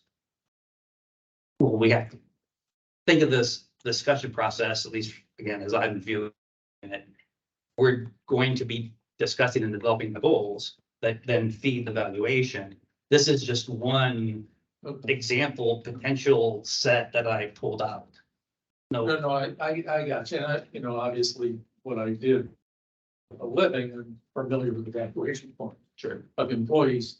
But, you know, I had a board of 26 members for over 12 years. Yeah. And we would do a bit, just an example, we would do yearly goals. And they were pretty substantial. Yeah. And after that period, then we would have a discussion, which would really be an evaluation of what I did, or did we carry those goals out? yes, Where, and, you know, and I would then write out after we had each goal, and I'm not suggesting we have multiple goals here, but, you know, we'd have, say, a dozen goals. And why didn't you meet them? Then I would respond to that and I would give that to the board and we would discuss that. exactly how I see this working. Yeah, but I see this a little different. I Okay, mean, when I look at the paper. Well, because like I said, I think they're intertwined. I think you have to really just establish goals first. And then we see what's realistic, first of all. yes, Can we meet those goals? yes, And how many do we decide on? yes, For each year, you know, do you decide on 3 goals where we really need them? Or do you do a dozen goals? yes, I mean, that we know we're never gonna get done, right? yes. So I'm more of a goal guy. I think everybody should have goals, not only in business or in public sector, but in life. I just think you should. Yeah. Because it keeps you focused. Yep. Right? Mhm. I think that's important. But then I think the evaluation, you know, I mean, and I just have a lot of questions on evaluation, how that would work. But anyway, that's just some thoughts. So I guess, John,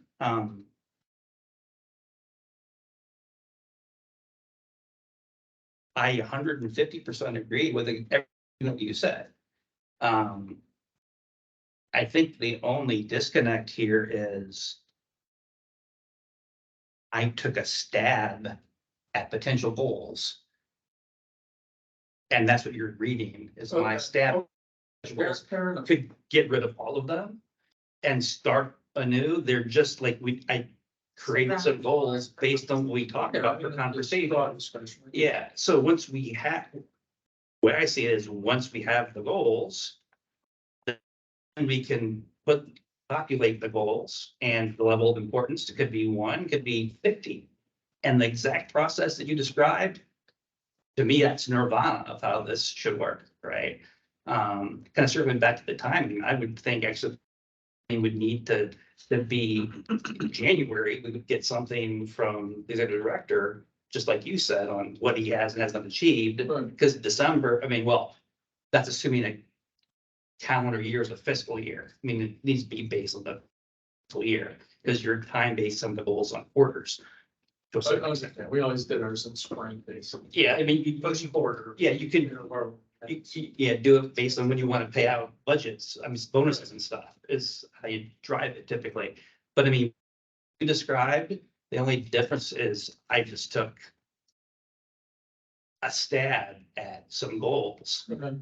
Which I have no pride of ownership in. We can get rid of this whole perspective process and I'm fine with it, but we can have totally different goals, however many you want or don't want.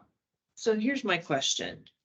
So, and I think everything that you've all said is very cogent, and it obviously is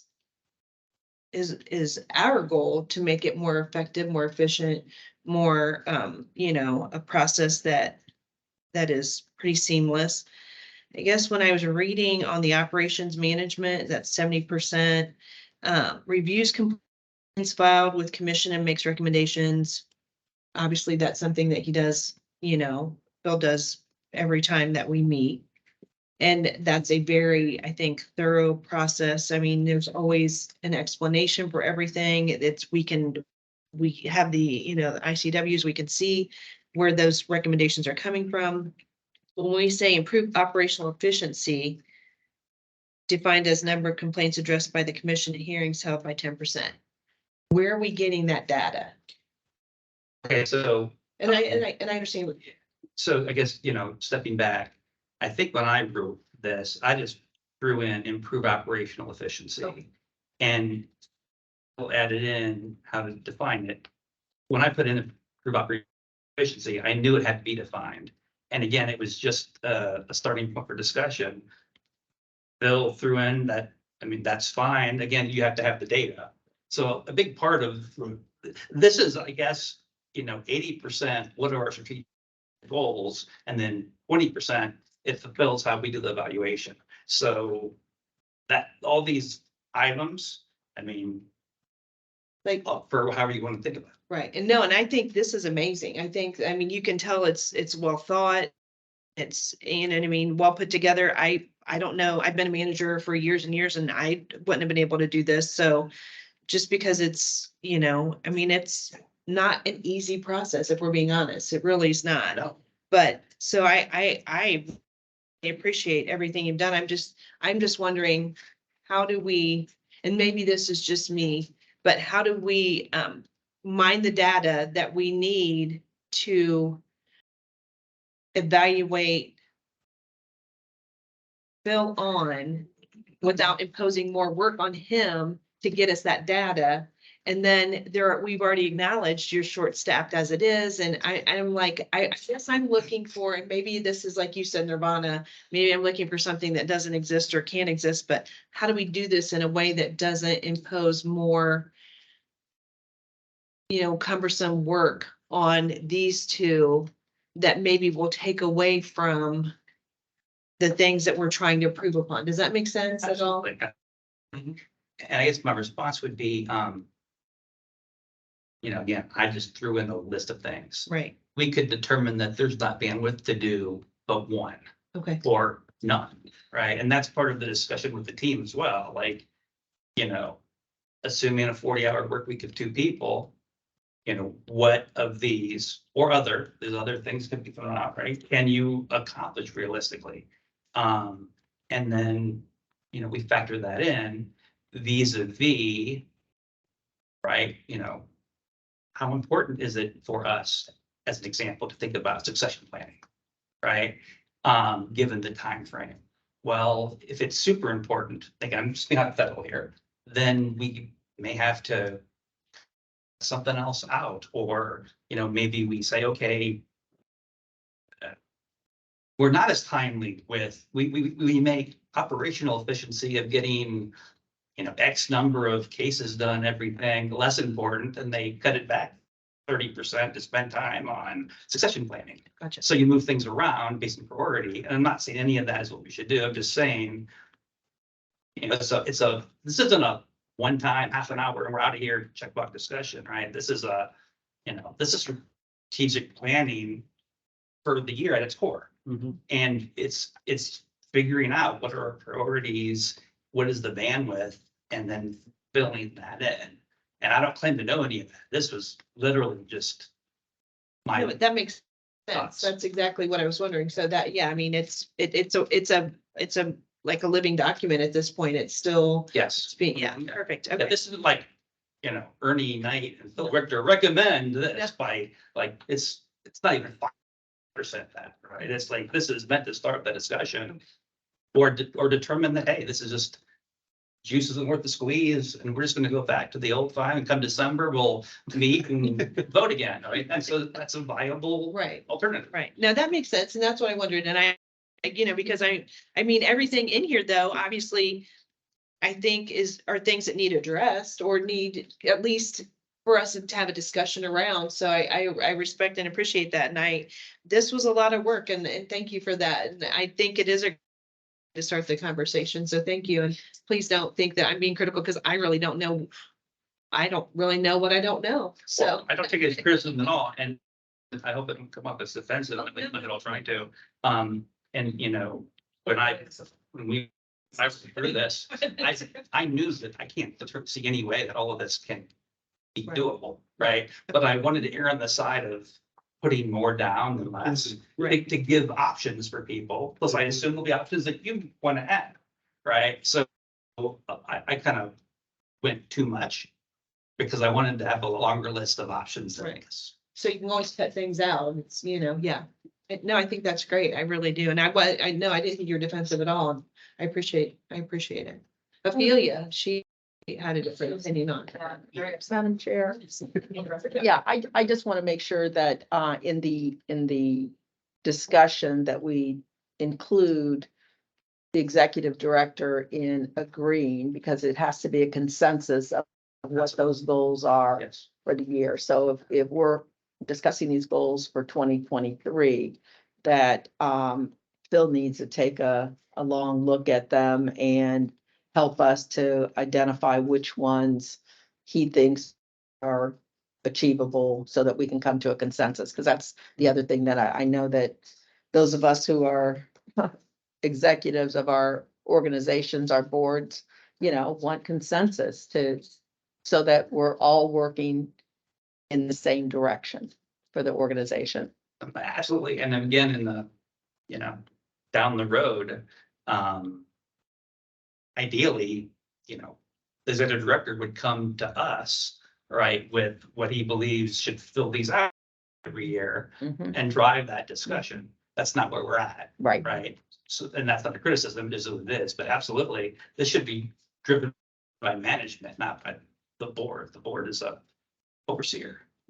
May I ask where we are? I know there's conversation about growth and budget and hope of bringing our part-time staffer back. Is that a possibility for bringing in the cavalry for support for you? No, with the way the budget is right now, not as much as I would have preferred or liked. No, although when I made my presentation to when I did my budget testimony before the House, I asked them to put back to what I would like to have seen. And I gave them a number, whether that actually would make it back in there, because somebody would obviously have to propose that change. I don't know. But I did add, I did indicate that, hey, this is more what I requested when I put in my request. This is what OBM has included in there. It is more than we had this year. That's certainly beneficial, but I'd like to add one more person. I'd like to add at least a half a person. And so I have not had any further. I followed up a little bit with the chair of, I appeared before the House, the higher education subcommittee. So don't ask me how I got assigned there, but I've always been before the higher education subcommittee, manning. Manning. Makes sense. Mhm. Yeah, and so I've made that request. Vice Chair, but I don't know. Yeah, I don't know where that's gonna it's go. nothing personal. At that point. Good to know. Yeah, because I think in order to really bring somebody back, part-time, as I've kind of requested, I think I need about an addition. I think I told him I need like another $25,000 or $30,000 based aside from what has been included in the OBM's request on commission's behalf. So. Bill, on that note, going back to metrics, have we been able in your testimony to that committee on your budget to share how many more cases, how many more candidates or cases that have come before the commission over the last couple of years since Betty left? So that they can see, we're not asking for more, so to speak. We already got less. Right. Several budgets ago, when Betty left, and we still haven't replaced that halftime person. Because that would go a long way when you go to the Senate anyway. Yeah. Just speak to my Senate colleagues. Mhm. To justify why we need this halftime person, and I don't know what your testimony was, but I don't think I got that specific. Okay, in my I would. testimony with them, to be honest with you. I'll be honest, maybe I'm being too honest. When I have appeared in general, I have tended to kind of just do highlights, more or less. of the prepared testimony that I submit. And Mhm. in the proposed testimony, I would say, here's, what I did express to them was that, out of the pandemic era, when we were all asked to cut back, we lost our half-time employee. Mhm. That was very beneficial. And so there are things that we have been able to do because that person was gone that I would like to get back to. So that I did specifically express. As it Good. relates to kind of numbers more, no, I didn't. And I tend to go over the highlights of my testimony and then just open myself up to questions. Because my general belief, you can tell me I'm wrong, as could you, is that that's more beneficial than me just reading back the Mhm. entirety of my written presentation. Yeah, but I would definitely highlight in the summary presentation, the real needs of you and the team. Okay. Because that's what they're gonna hear more, and even those members that are not in the room at that point in time, because now thankfully we have video. Yeah. So they can go back and hear it. Okay. To believe that all of us read every piece of Yeah. testimony that comes is slim to none. So, I'm just being accurate and honest, our team members, our staff members read material and they'll highlight something, and some of us have a particular interest in organization X, Y, and Z, and so we'll listen more carefully. But if they hear it and they're in the room, and then if they can go back and see it, if they're not in the room because they're at another committee meeting, Okay. that's helpful. Okay. Because then you're highlighting, these are the things I really want you to know, as opposed to take the time and read all my testimony. Yeah. Because Okay. they get a lot. Okay. And I don't think anything prohibits you from reaching out to members of the committee and educating them. Just letting Exactly. them know what the needs are and what we've gone through as a commission and how the goal is to be able to do our role here. Yeah, I still have that opportunity with the Senate. That's right. I have not heard at this point. I have no idea where it is in the House in terms of getting it over to this. But I have not been contacted about doing Senate testimony at this point, so I still have that available. I would say not being the most exciting of all issues that might come in front of it. I was like the squeaky wheel gets the grease. So Yeah. just any way that you can reach out or write or email even Thank you for. makes a difference. Yeah, to the chair and to the ranking member, because if we can get the two of them on the same page, Okay. that would help. And if you find someone passionate about the Ohio Yes. Elections Commission, by all means, make them your champion. Oh. You find that person, that special, wonderful person. Are there any previous members of the commission that are back in the legislature? That might actually be your No. person. No. Okay. No. I know Chuck Calvert wanted to be, but that was also a number of years ago, and that did not work out, so. He's the only one of which I'm aware of. That came back to the That legislature. wanted to go back to the legislature and didn't quite make it back in after he was on here, correct. Talk to Chuck every now and then, but they haven't in a while. He was the chairman of finance. That you could Mhm. have. Yep. Very good. And he was a rocket scientist. so- So actually, yeah, Yes. literally. He was a for rocket NASA. scientist, so he had the knowledge that we oftentimes want to attribute, we refuse to attribute to ourselves as a rocket scientist. He was a rocket scientist, or is a rocket scientist. Wonderful people. Mhm. It's really kind to see this smart. So what's our next step with this then? Should there be a subcommittee or do you think a date certain for making recommendations for? I guess my initial inclination is to ask, if you, because I know we've had a brief conversation about it. If you've got specific comments, anybody has specific comments, I guess I'd say note them on the forms here and send them back into me. And I can put them in a format where I can get them back out to everybody to say, hey, here are the thoughts that these people have had as it relates to these things. I will admit that I have, but as Mr. Knight explained, as it relates to kind of, working through the goals here that he kind of came up, I have done a little bit, like he indicated, but I haven't done a whole lot either. So there's more I can do as it relates to trying to say, okay, here are some goals. historic, a bit of a blank slate because this is not something that the commission has previously really kind of moved or pushed. And so I haven't really done a whole lot as it relates to that. I've just tried to say, okay, here are the cases that come in. We've got to deal with them. We move them along. We pay our bills, we do those kind of things. And I've from a very basic standpoint, I've done those things.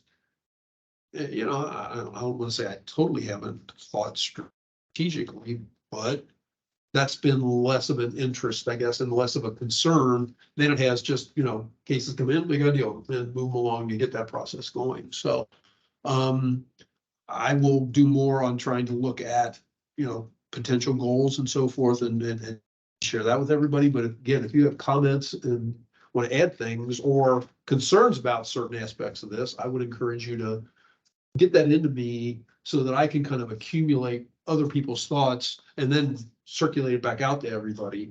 And I don't know if we can, continue this discussion at the next meeting. We potentially could.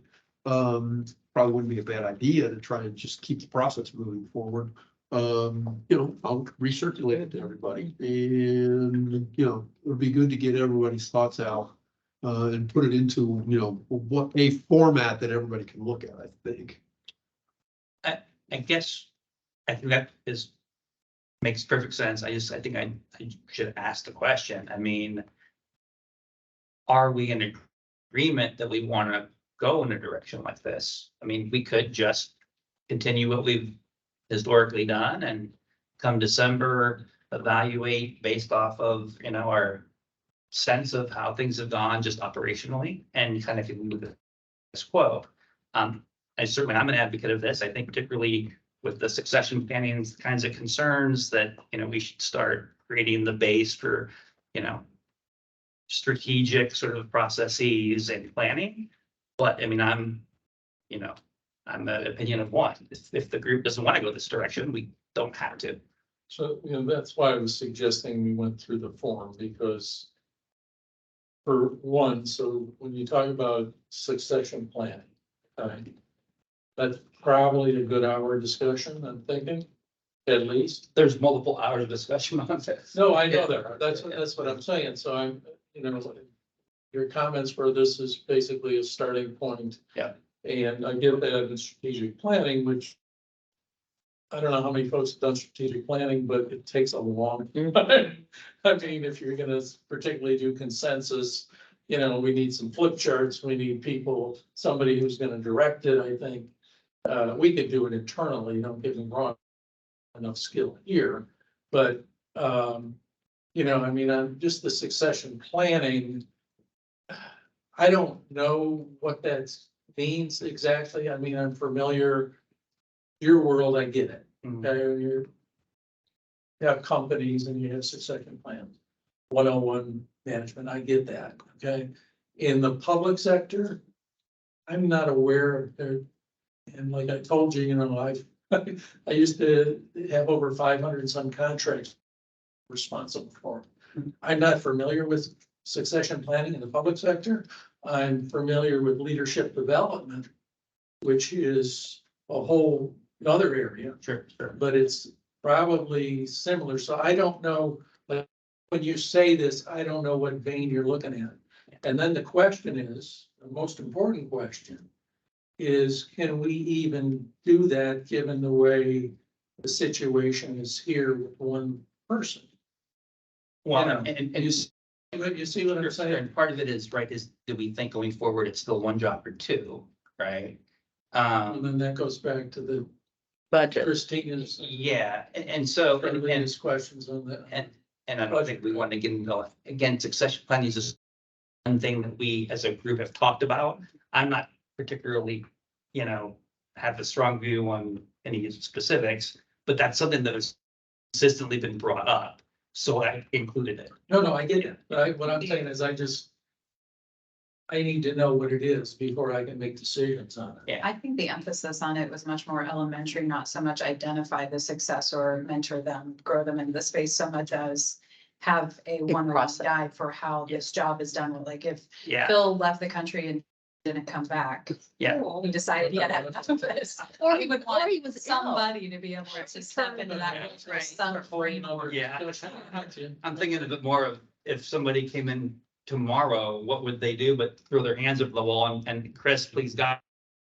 Yes. What do we have And that they then can say, Chris, leverage? that What I do we, don't- I think more that Okay. probably than traditional succession. Succession plans probably the wrong. And maybe Chris is the successor. We don't know. Yeah. Yes, or maybe he's. I mean, Honest. Yeah. and again. Chris is like sitting there things we going, just duh, talked about. I'm not the successor. Oh, no, I'm with you. I'm not trying to pick it apart. I just need to, I think there has to be a lot of discussion Absolutely. before we make decisions is what I'm. Oh, yeah, absolutely. So everybody's, you have consensus, everybody understands it. I mean, I don't even know how we fill this form out, quite frankly. How did we vote on this before though? Right? I mean, I don't even know that we need to vote on anything in particular. I mean, I don't think it requires a vote per se. I mean, I guess, well, I'm saying we voted for an increase without these metrics, so to yeah, have this as a step better than we were previously to having information or guidance or conversation, even though it's not as thorough Right. as you're suggesting. Maybe we break this down by subject matter and on a bi-weekly basis, approach it subject by succession planning versus implementation or goal, whatever the subject is. Maybe that would be helpful. I mean, I guess but do we think this is a worthwhile exercise to work through, or do we just want to go back to status quo through? I mean, that's- Possibility. Quite honestly, I think it's a good way to move forward, to have an agreed to set of goals for the executive director. That way he knows how he's being measured. And then we have concrete,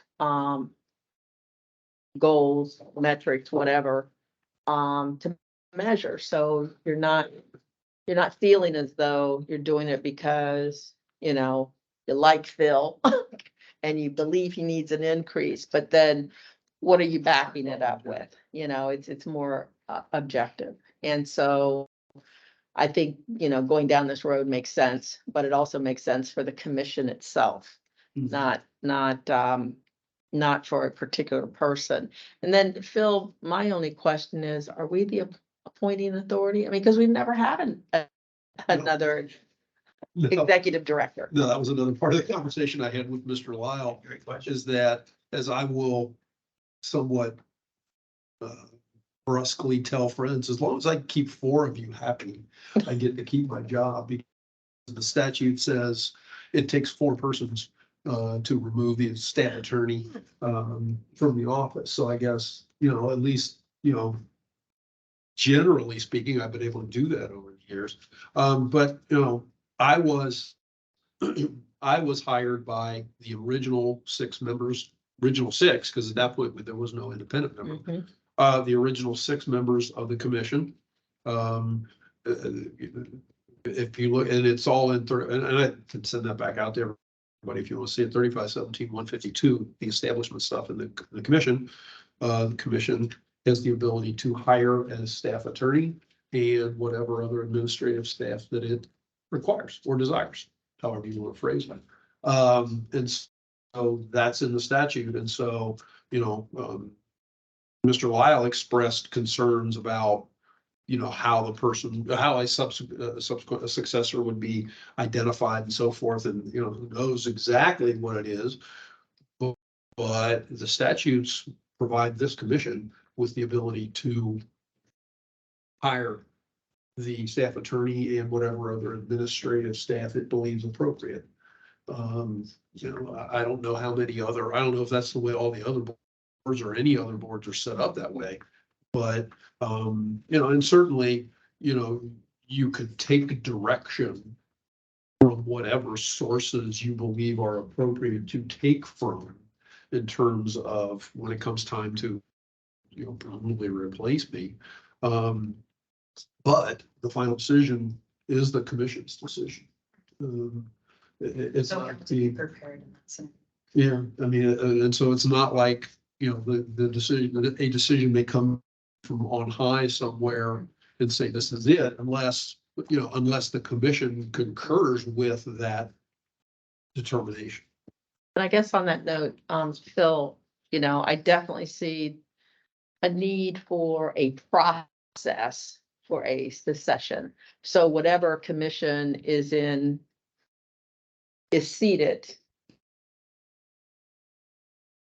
And whether it's for an extended leave for whatever reason, illness, Yeah. etc., that we would have a process because it says staff attorney and other administrative. Well, you've taken on both the staff attorney Mhm. and the executive director. So that in and of itself, is that is that enough? I mean, that you're doing both jobs.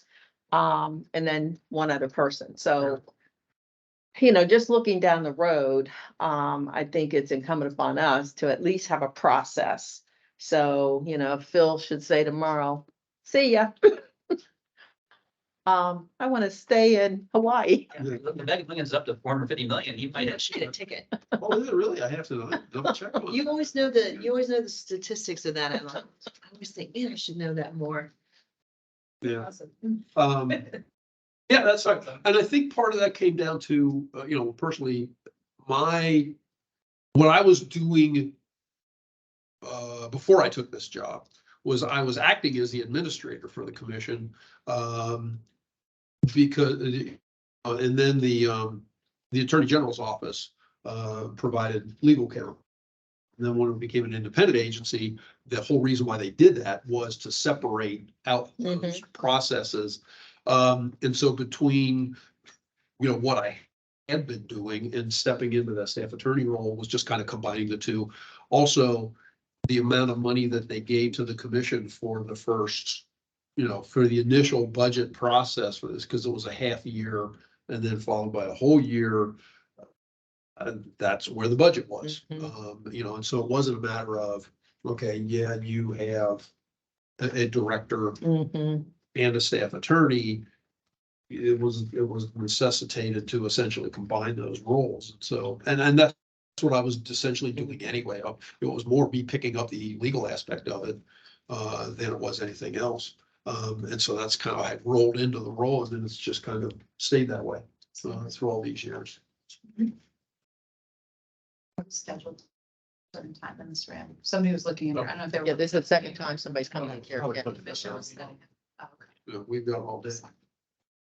Nothing, Well, you guys want to stay all day? That's debatable. So, Tiny humans waiting to be picked up from school.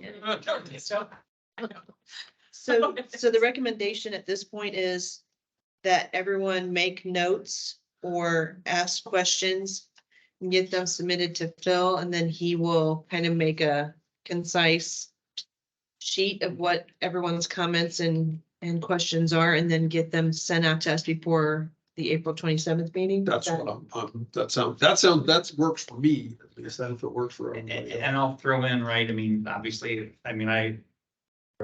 he's out, again, no ownership, it was meant to be a laundry list. Yeah. But if you have questions about what I was trying to get at or meant, certainly don't hesitate to reach out to me and I'll, you know, tell you what the thought process was involved with each of the questions you had. And should we pinpoint one of these as like a discussion for next week, or just keep it to the questions or recommendations submitted for the overall conversation? My gut says, let me see what I get from everybody. Yeah, yeah, that'd be I helpful. can circulate to everybody, either get a consensus or say, hey, this might be a good approach. So Wayne when is interested in the succession planning. She said she's gonna work on a lot of grief in the meantime. Okay. she should. So when would you like I these? hold her then and snuggle her. and- Yeah. Not that I'm trying to, you know, get any undue influence, but you know, I'm pretty good at that kind of stuff. I'm more than one.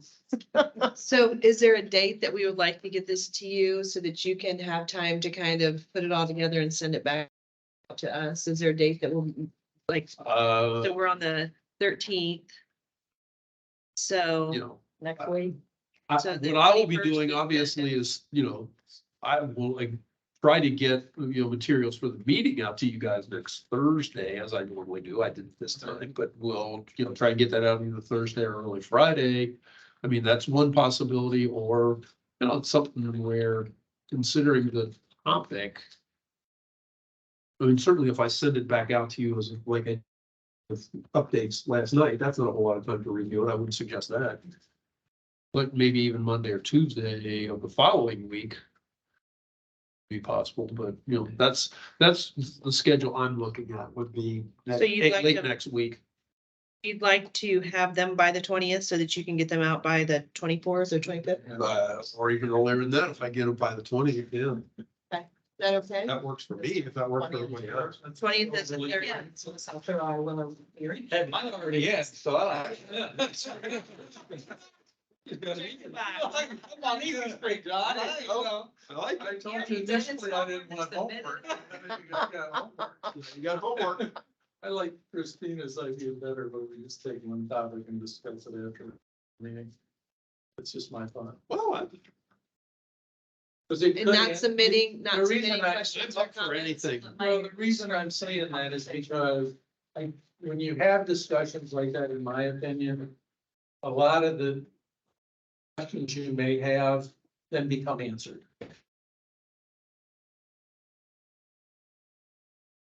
Okay, so let's, That's just. so can we say that on the next time we come, on the 27th, we'll discuss where it says functional expertise area and system expertise? Can we, is that our, like, you know, everyone review it so that you kind of know what you're thinking? And then we'll review that one this next time, and then we can review the other one that has the operations management on it. Functional area. You mean the two different There are forms, two two different forms, that's two different. It might be worth, it might be worth also ordering these a number of importance in your opinion, and maybe that way we eliminate what isn't a top tier priority if we really don't have to get you in a conversation here. I don't. Ultimately, Do that to you? Oh, might give people in the commission less anxiety too. If that's. Oh, so, okay, wait, so wait a minute. That's kind of a more of an assessment.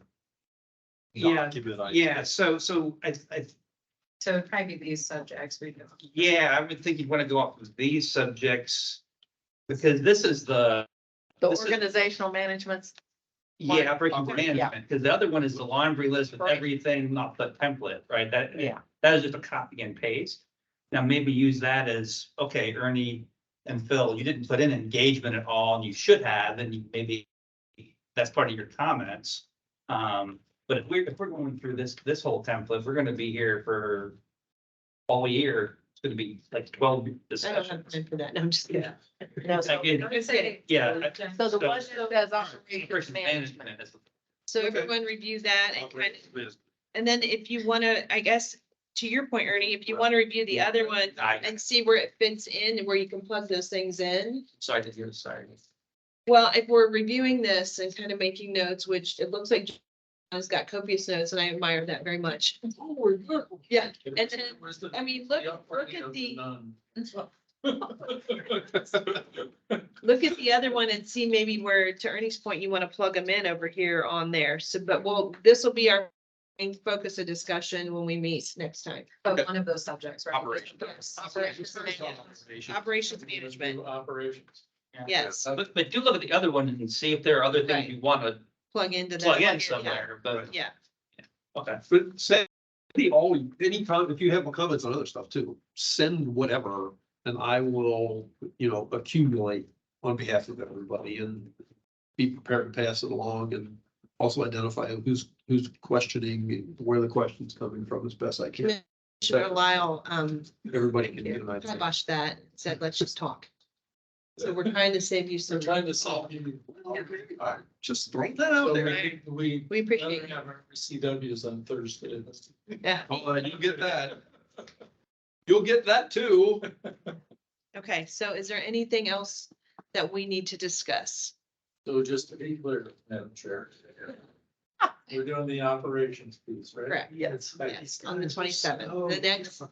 The next commission is April 27th. April 27th. And I think we only have campaign finance. We may have a preliminary review of a separate case on there or not, but primarily it's campaign finance. I tried to keep a little bit less, Board members, right? and we may have two new members. So we can totally throw them off the, But then, Exactly. and isn't the next meeting like a week later? Yeah. Oh, yeah, May 4th is only a week later, isn't it? I don't know if that changes your calculus. Not really. Right, succession plan, that makes for us. I'll send you This thing. later on into the night. 1, 2, 3, yeah, we could be done. with them for years. Okay. All right,